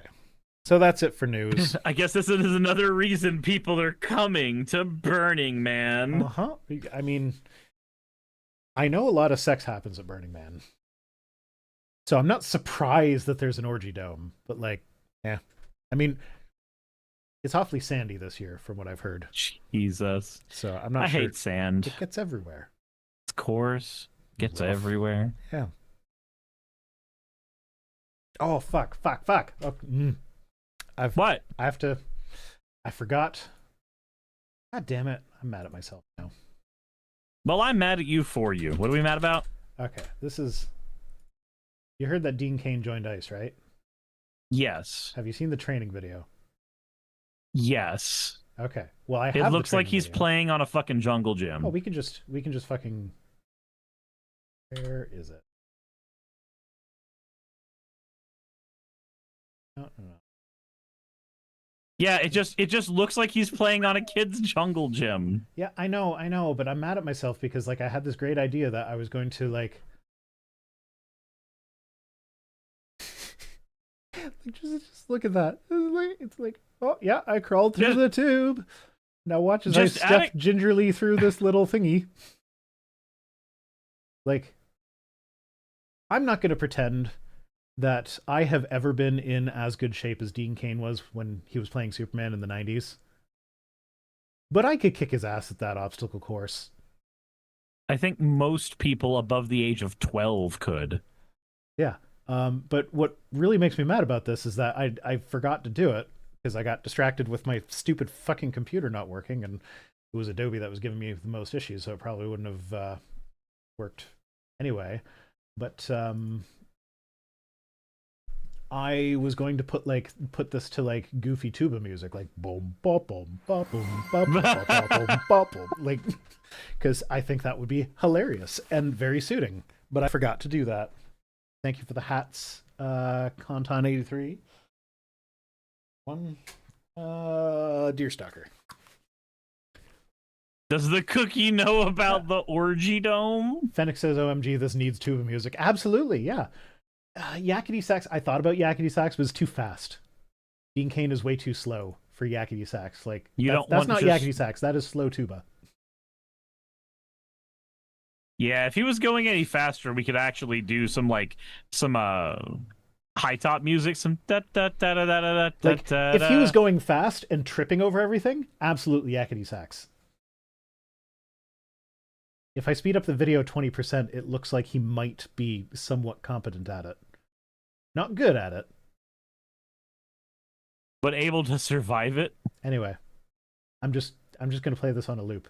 Like, there are no tweets tonight. We're just watching this for the next hour. But that facility is in Georgia. You know what that means? It means you can go there. I could go there. You could train at the same facility that Dean Cain trained. What if we met at the ICE facility in Georgia? Oh, you should join ICE and then challenge Dean Cain to, I challenge you to a duel, sir. Course. Oh my god. I can't believe they filmed this and put it up and was like, this looks good. This makes us look, good and competent. Like, come on. I move faster than that over worse obstacles than that when I'm chasing the kids around. I mean, in some cases, the kids are the obstacles when you do that. Let's be fair. Yeah, no, there's a reason I slept on the couch last night, and it wasn't because we were in a fight. It's because of the kids. That's the way. Slow it down by 20%. Okay. Okay. One more time than the tweets. I'm going to put this as like my phone's animated background. So every time I turn my phone on, it's going to be Dean Cain doing this stupid obstacle course. My God. I'm sorry. It just brings me joy. It brings me joy. Okay. Tweets. So now it's time to twit our tweets with twatting Twitters, right? Yeah, we're starting with Blair White. Got them all a Twitter. Yeah. Blair White says, "You should be able to burn the American flag and the LGBT flag. Free speech is not complicated." Yeah, sure. So, you should be allowed to do both. I agree. Yeah. And I may not agree with burning the LGBTQ flag, but should you legally be allowed to? Speech? Yeah. You should legally be allowed to. Absolutely. Thank you, Blair, for being right. But I feel like you wanted this to be a gotcha of some fucking sort. Yeah, no, I think she's going for like, oh, the left would never want us to burn. So much for the tolerant left. Yeah, they aren't ready for my intolerant right. That's what she's looking for. But it's like, no, you should absolutely be allowed to burn that flag. And you should be able to burn any flag. Yeah, I think that's the problem twat, is that, like... So, yeah, Blair White is a hateful twat. A lot of people on the right view everything as something that should be either allowed or punished. Like, that's what they think. Everything should be, like, within the framework of how can we legally punish this thing or should we legally punish this thing. Oftentimes on the left, we're not fucking talking about legally punishing you for shit. We're talking about, like, ostracizing you from your social groups because you're being a person who doesn't need to be part of those social groups. That's not the same thing. That said, I'm going to run to the restroom real quick. So have fun with Blair White. Oh, no. Yep. I was going to move on to the next tweet because in my music, Brightbill just asked for a boost. Well, that's like... Yeah. That's one of the big. Oh my god, it's such a I guess beautiful movie too. It's such a You get to be goddamn sad beautiful now. movie. Have fun being sad. I'm gonna No, go it's to the not sad. bathroom It's touching. It's get a touching. drink refill. Not at the same time. Oh my god. Oh. Anyway, yeah. So the art style in Wild Robot is gorgeous. They did everything looks like it's been painted. It's 3D animated, but it looks like it was painted with an actual paintbrush. And my partner made the mistake of watching it while high for the first time. So every now and then she would have me pause it, and she'd be like, "Do you see how it's a painting? It looks like it's a paint." I'm like, "Yeah, that's the art style. But you don't understand. It looks so much like." She was a bit toasted. It's criminal that it didn't win the Oscar for Best Animated Film. Absolutely. What did win that Oscar?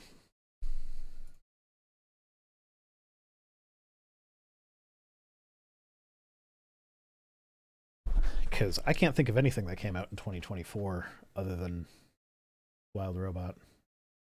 But I'm not exactly, I don't have my fingers on the pulse of movie release schedules.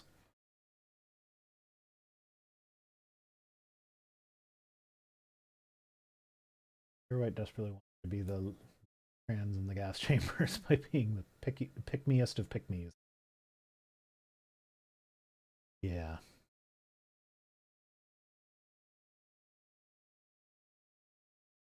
First time I've heard of Wild Robot. I have no idea what it looks like. Oh my god. Okay. I will.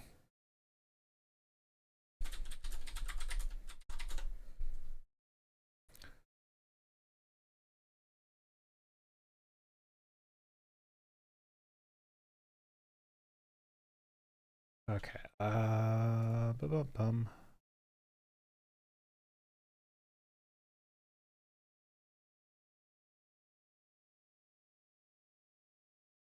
Okay, I'm trying to find something like this, an actual screenshot from the movie, but it's hard to find. But this is close. Sure, on the desktop. Here, get to delete it later, so it'll just be desktop. Oop.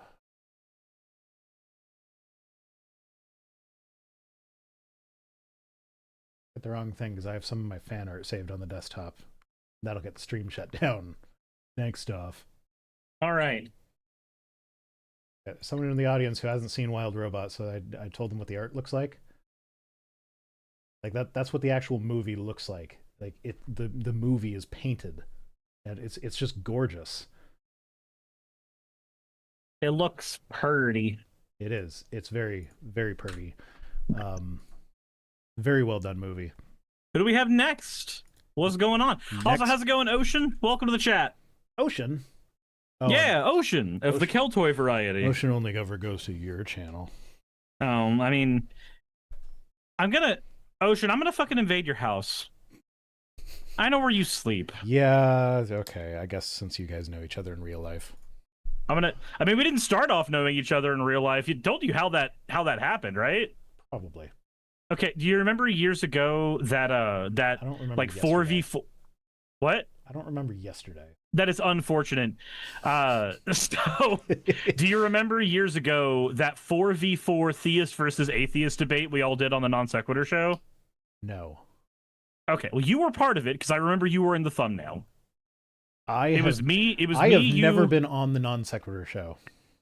It was me, you, Paul, and Shannon in a Skype call against four others. There was one time when I was supposed to be on the Non Sequitur show, but it started so late that I had to duck out before it even started. I was in the call, but they just never started. My kids finished swim lessons, so I had to duck out. Then that might have been the one. I do not might have remember been all that, of but the. I was never actually on the show, and Okay. I consider that to have been a dodged bullet. Oh, it was GE. Sorry, it was GE, not you. I lied to you right now, and it will happen again. So, no, it was during that debate. Ocean and I met, debating each other because we just rehashed our debate we had on Twitter like the day before. instead of actually going through any proper debate flow at all. We got an ocean in the chat. Can I get a wave for the ocean? Now you're there. So we had that debate, and then we went to Waffle House together afterwards, and we found out we were like close enough to do that.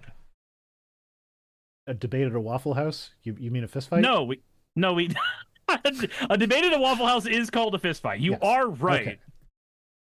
That's a part of American culture that I have not experienced myself, but I am aware of it.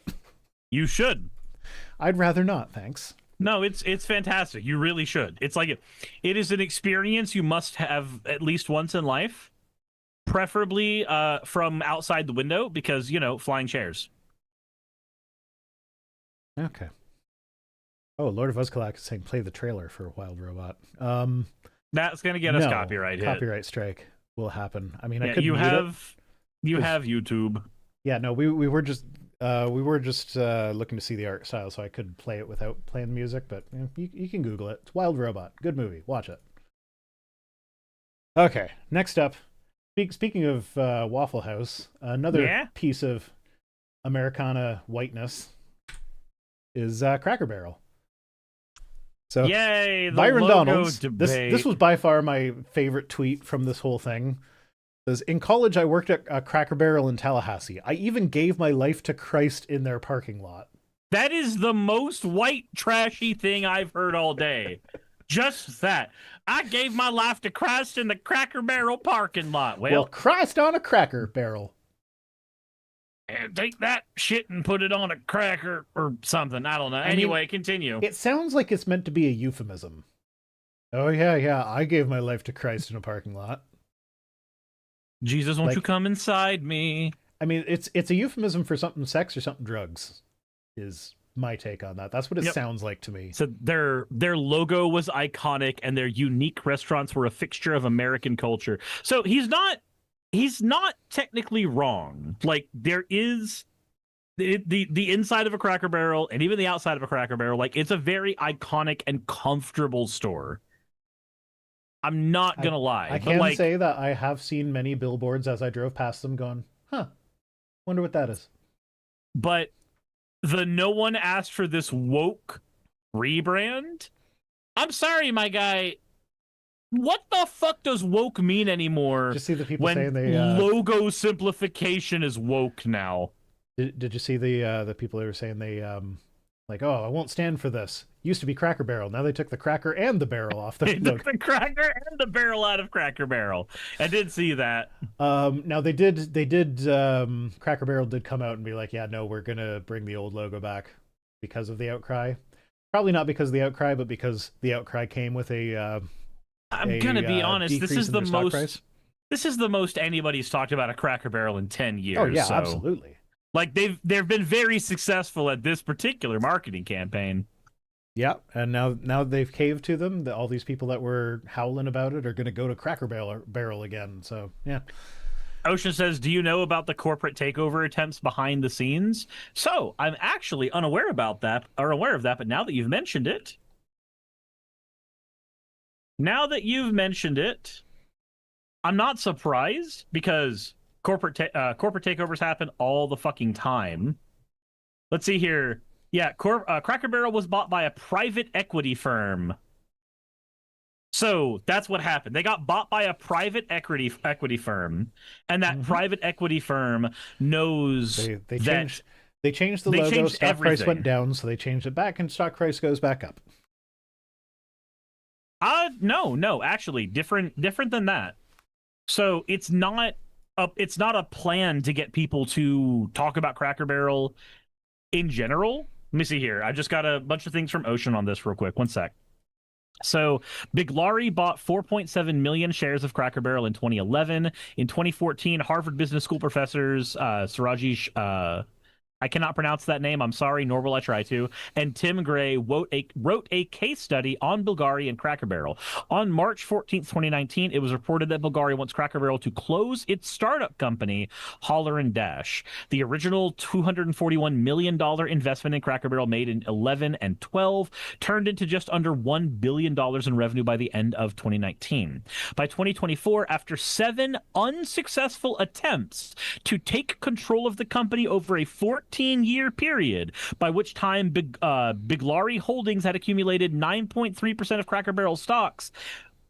Biglari nominated a slate of 5 candidates for election to the Cracker Barrel board of directors. One was Michael Goodwin, the chief technology officer at PetSmart, who was agreed upon by the existing board as an overture to Biglari.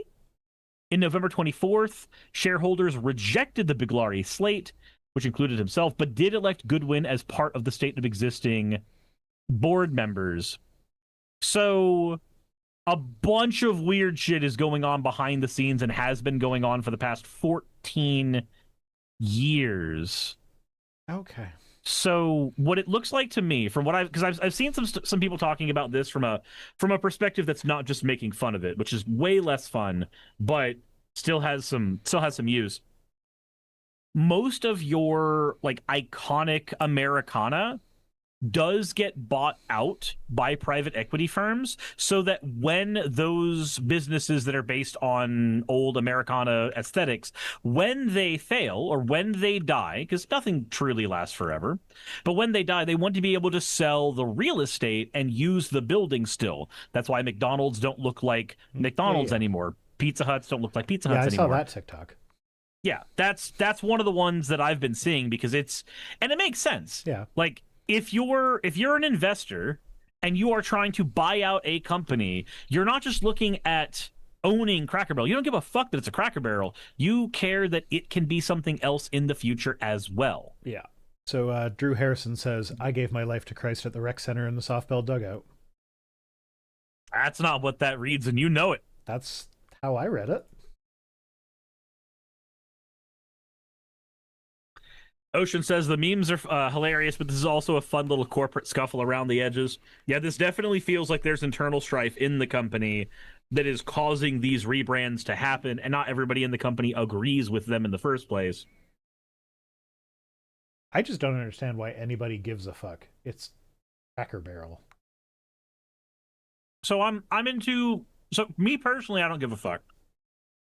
Cracker Barrel is going to be the same no matter how it is when I go in.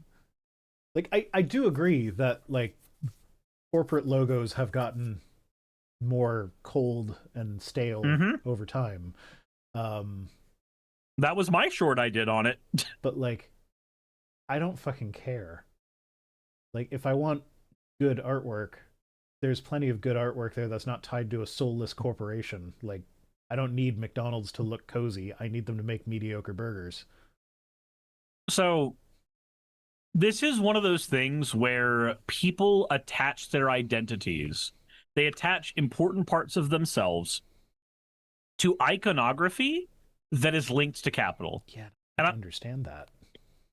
I kind of do. So, like, okay, so I do not give a shit about the Cracker Barrel change specifically. It doesn't affect me. It doesn't do anything for my day-to-day. It's whatever. But for instance, I care a lot about changes that happen in Sonic the Hedgehog. But that is 100% iconography and aesthetic that is linked to capital. 110%. I care a lot about changes that happen in Magic the Gathering. I cared a bunch when Wizards of the Coast changed Chandra and Nissa from lesbians to just best friends, where one of them really, really, really, really, really liked masculine men. I gave a shit about that because that was LGBTQ erasure and characters that I cared about. Yeah, but that's different than being tied up in what the logo for the game is. It's kind of the same thing, though. Like, the mascots are representatives of the company, and they're just as soulless as anything else. It's just the artists that breathe life into them. But, like, they were conceptualized as mascot characters from the beginning. Yeah. It's just how far divorced we get from that idea that changes things, really. Okay. Yeah. I still don't get it, really. Like, I feel like it's different changing the logo of a fast food place and changing the storyline of an RPG. Like, those aren't the same category of thing. Like, I know. I agree. They're not the same category of thing. They're just very, very close. Like, I know it comes back to, like, a thing that is tied to capital, and, like, they are just trying to make money. But I don't know. It's qualitatively different. No, I can agree with that. My position, so I will say my position is very reductionist. Like the example I gave was very, very reductionist, and that is a fair thing to point out. And I agree. But I think my larger point was there are people who have as much attachment to this iconography as they do to characters. Now, is that a sane thing to do? Absolutely fucking not. It's dumb.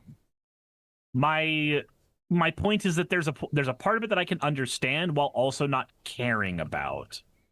I can engage with the position long enough to get why they have it and still think they're stupid for having it. Okay, but let's go back to not taking them seriously.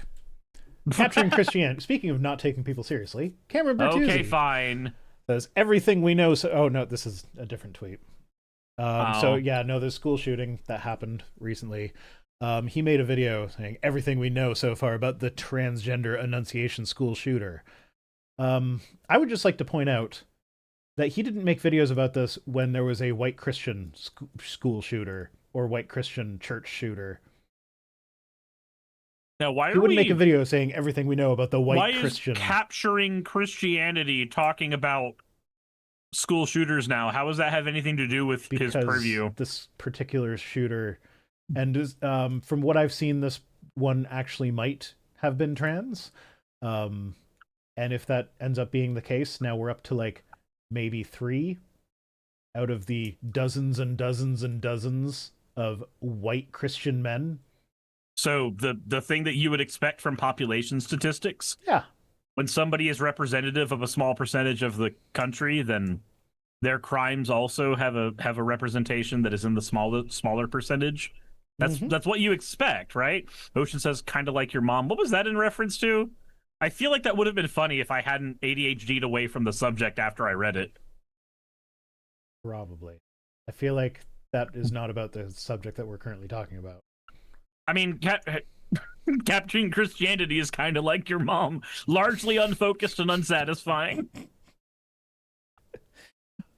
Cyrus, why are you describing your mom as unsatisfying? That I said your mom. Oh, okay. Okay, well, I was in my brain. This is what Ocean said to you, so this was you talking about your mom. Right, but at that point, then I'm in Ocean's skin, and that's a weird thought, so I'm going to stop thinking it. Okay. Yeah, cishet white men are overrepresented. Yep, absolutely, 100%. So if there is a risk factor tied to gender identity and likelihood of committing a mass shooting, being a cisgender heterosexual white guy is the one that is more likely to be a shooter. So like that is what we should be looking at. If anything, being trans is a protective factor because they are so underrepresented in the data when it comes to mass shootings. I love this country. So Fennec says it's 3. I'm only aware of 2. In both instances, it was a Christian school and the shooter was a former student. So there are 2 that I can remember offhand, but I know there was one that got lied about, and there was another, like the number that they were putting out was 4. I can't remember the details of the third one. I know there was one that they just flat out lied about. So I'm giving them the benefit of the doubt when I say 3, but it could very well be 2. There's only 2 that I am aware of that I can actually mention. So yeah, they are vastly underrepresented in this type of sample. So if anything, being trans is a protective factor. It's going to stop you from doing this sort of thing if there's any connection whatsoever. So if you really want to go down that route, then maybe we should look into getting more of this woke ideology in schools to stop school shootings. And that might actually help. No, but the sin of empathy. Teaching people to be tolerant and accepting of everybody.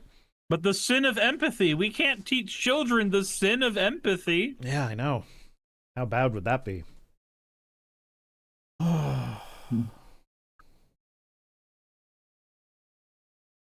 Anyway, what the fuck does Cameron have to do with any of this? Oh, nothing. He's just okay, cool. He made a video about it because he has to hop onto any cultural or stuff because Is it because he has no true relevance? His channel is just so very obviously just trying to chase the algorithm. Like, he is so desperate for money all the time. And it's like, I get it. I'm desperate for money too. I would like my videos to do well in the algorithm, but he's so blatant about it and brazen. Yeah, have some class. You're making us all look bad. Yeah. Jeez, Cameron. Pine for money better. Yeah, at least I don't come out and be like, yeah, my YouTube channel is running $3,000 a month over budget. How do you run $3,000 over budget for a YouTube channel? So I could see. So here's the thing. I am open about the fact that my YouTube channel is my income. Mm-hmm. I don't. It's not that I'm running because he's pretending to run a charity, and because it's religious, it has no oversight, so he gets no taxes. Yeah. So I'm not out there being like, oh, my organization is running over budget. I'm just like, yeah, no. Right now, I'm making less money than I'm spending in a month. It's digging into my savings account. Mm-hmm. It'd be nice for that not to happen. But I'm not going to pretend like I am some organization that has budgetary... It's like, no, it's just taking care of my fucking family, man. Mm-hmm. But because he tries to hide it behind like, oh yeah, no, I am a ministry, and the ministry is over, but he's like, no. You're not a ministry, you're a podcaster. I don't guarantee this, but I would bet that he handles his money pretty much the same way as me. He gets the money from Google on the 20th or 21st or whatever, the money from Patreon on the 1st, and then he just uses that for his living expenses. Which to me, that's the same thing I do with mine. Yeah, which to me, that says that like because his ministry is $3,000 over budget, that means that he's just spending $3,000 more than he's making in his normal household that means stuff. His nut is $8,000, and he needs to do more so he can maintain his nut. Yeah, and I'm not even saying like that might even like I don't know what his numbers are. Maybe that's a reasonable, like maybe his monthly expenses are perfectly reasonable. It's just the way he frames it gives me the icks. Also, Tal, thank you for the 1, 2, 3, 4, 5, 6, 7, 8, 9, 10. I think is that 90 bits? I think it's 90 bits. Can you ask Rhino how he thinks they'll do Rocky for the Project Hail Mary movie? You're doing a movie? I think that's how you know the answer to that one. I have no idea how they would do that. How would because anytime they try to do that with a character that can see with sound, like the Daredevil movies did not do that well, and it's always like overprocessed and weird. Because I don't know if the conceit of the movie is mild spoiler for like the middle of the beginning of the book. Mm-hmm. So it's a guy out in space all by himself, and he meets an alien who is also out in space all by himself, but this alien sees with echolocation. He sees with sound. Yeah. And so the way it works out is like they like working together, they use their different skill sets with like, oh, I can see light, so I know this, and he sees sound, so he knows this. And they use that to like work together and solve their problems or whatever, and whatever. It's very fascinating the way they deal with it. But like I don't know how that character's point of view would be portrayed in a movie in a way that wouldn't just be like kind of silly. Doing the Daredevil thing again. Yeah. It's kind of like how every movie shows super speed with electricity now. Uh-huh. And it gets really, really agitating. 20 years of Sonic the Hedgehog games with his speed not being represented by electricity. One movie! And now everything has him using electricity for speed. Why? Why?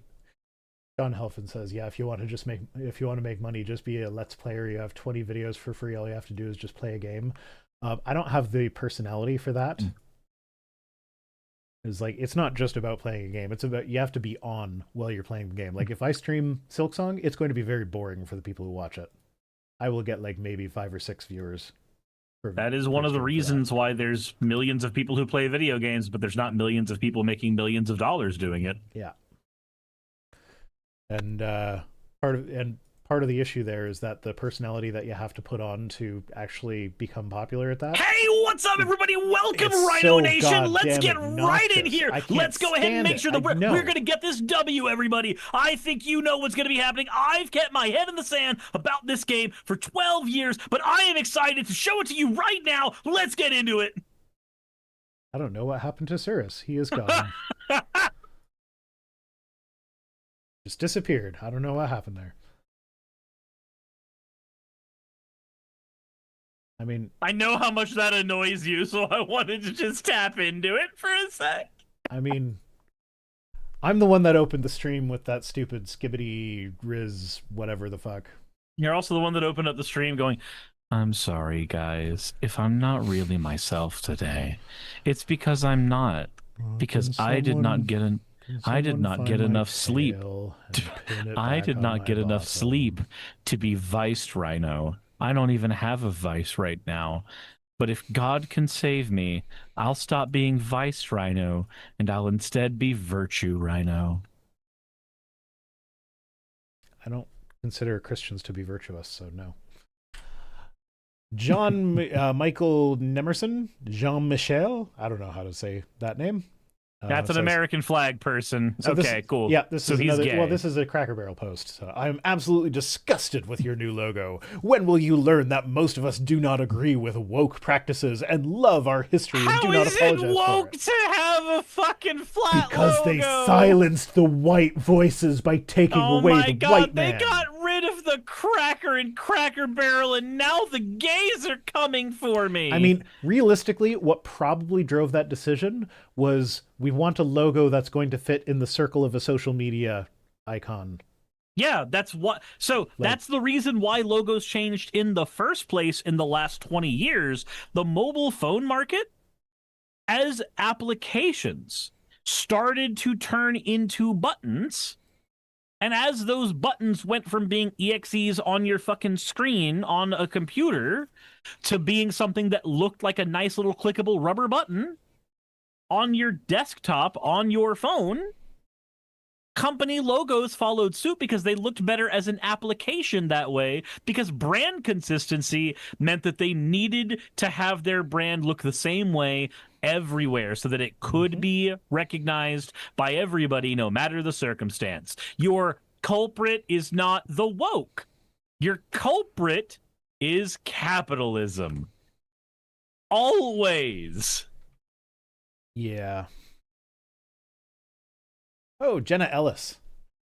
This in stories that 100% for sure totally happened news.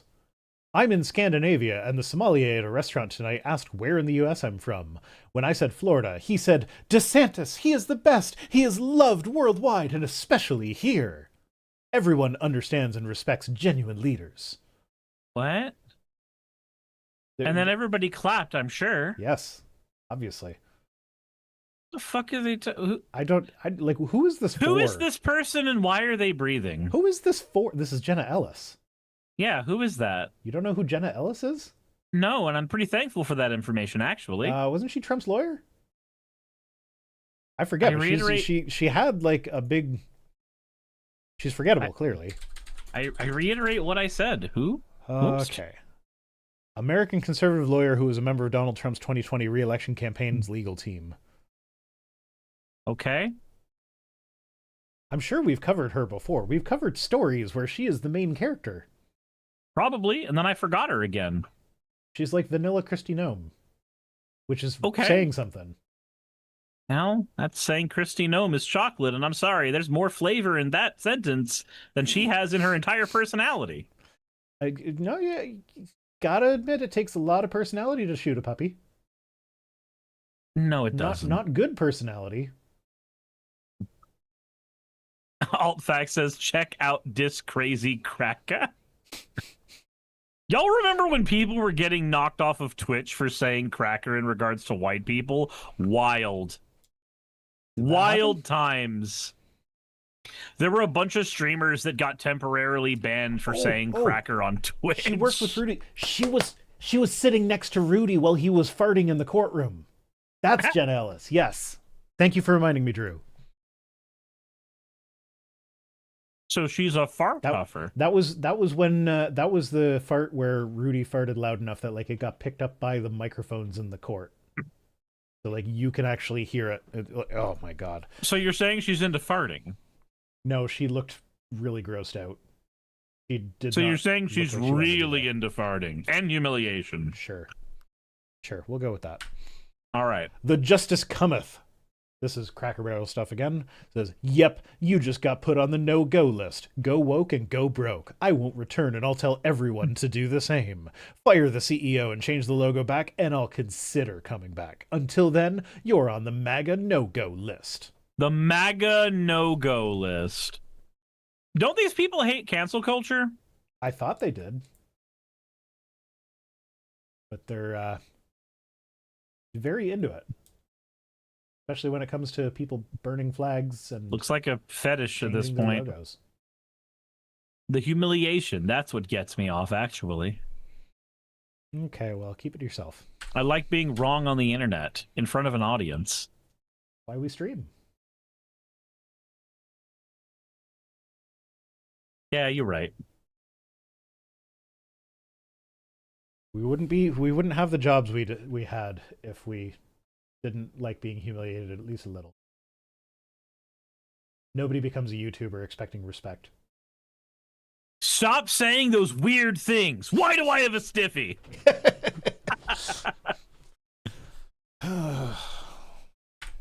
Laura Loomer. Oh, I do know that one. Trigger warning for this one. That she is vile in this one. Says, I didn't vote for more Muslims and Chinese people to be imported into my country. Sorry, but these immigrants from communist countries and Sharia shitholes where child rape is legalized don't make America great. Please don't make America China. MAGA doesn't want more immigrants. I need to wash my mouth with soap now? Yeah. Because... No. It's gross. No. Ugh. Like, Laura, I don't think you understand. Most of the times when you're talking about, like, legal child rape, that's sensationalism. That's not what actually happens in a lot of these countries. Not legally, Well, not within their systems. So I would say child marriage is legal child rape. So that's something that happens in the States all over the place. Yeah, like that's not a unique thing to some other country. Yeah. We tried to have that shit come back in fucking Tennessee. Uh-huh. Did that fail? Yeah, as far as I remember. Oh, good. Because I know like, every time they try to take child marriage off the books, the Christians are right there to be like, no, we like raping children, apparently. This video is not going to be monetized. Nope. Yeah, Frag says, is she forgetting child marriage is still legal in some states? Like, that's a very check your house moment. Yeah. Like, that stuff doesn't get sanctioned in other countries to a greater degree than it happens in the States. Mm-hmm. We still fucking allow it in certain situations in the States. And it's bad. And it does not make America great. Fix it here, too. Has nothing to do with, like, whether it's, I mean... You could say that the religion has something to do with it, and given that Islam and Christianity share a root, and it's the Christians in America that are stopping child marriage from being outlawed. Like, I don't know. Let's move on from this one. It's making me sad. The point is, we got Frank Turk. Child marriage is not a foreign problem. No. It is just a problem. It is, yes. Frank Turek, he's funny. Yay. Some people say all religions are the same. Do you think that's true? No. I mean, it depends what you mean by same. I would say generally no, but like they're the same in that they're all wrong. Like if we're talking about, I said nobody's marrying 9-year-olds like Muslims. So Jalid Sauce. The point is, it still happens here, and it's still bad here, and the framing should not be... See, your framing is exactly the fucking problem. Nobody does it like the Muslims. Cool. You've accepted the us versus them paradigm. You've fallen into the trap. Congratulations. You've fallen into the us versus them trap. Yeah. Anyway, we're done with that one. I don't want to Yep. talk about that topic anymore. It's bad when everybody does it. So all religions are the same. So yeah, no, they're not. They're not the same in the details, but they're the same amount of right, I guess. I mean, in terms of all religions are a attempt to structure somebody's life around a set of principles. I mean, yeah. Do they all help people form a set of habits for better or worse? Okay. Ooh, Yeah. you know what? No, they're very different because I've been told that evolution is my religion, and evolution doesn't do that. Yeah, no. Well, not only does evolution not do that, but like, if I like when I was a Christian, if I was accused of Christianity being as unimportant to me as evolution is now, I would have been offended. Because evolution does not matter to me at all in my day-to-day life. Yep. Like, it's a thing that I write video scripts about sometimes. But like, in my actual life, I don't give a fuck. So if that was how if that was how you thought Christianity was to me when I was a Christian, I would have been offended at that. So if you want to devalue the word religion to include that into it, then sure. Religions are different, and evolution is a different religion.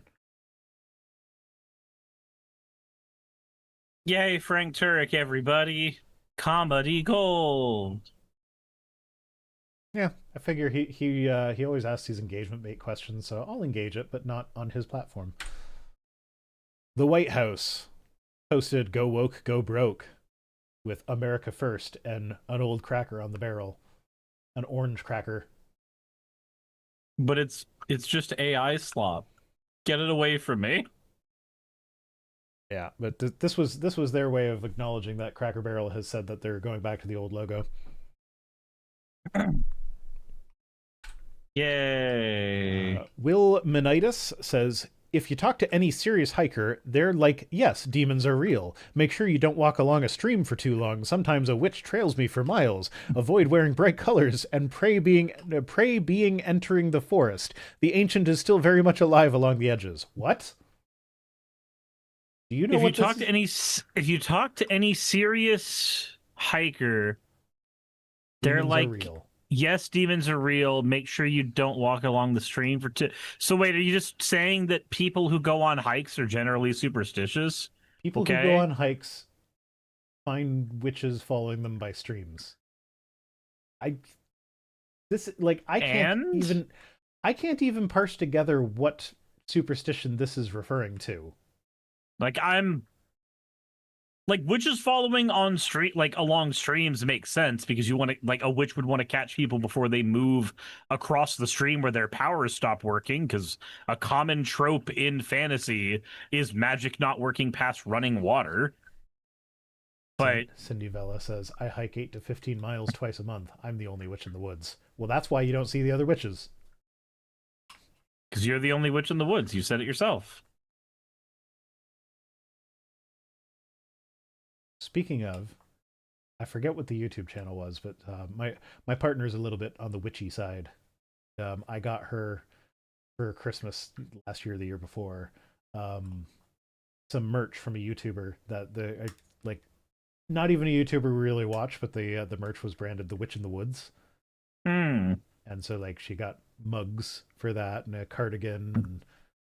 And so by any chance, do you know what YouTuber I'm talking about? No, I don't.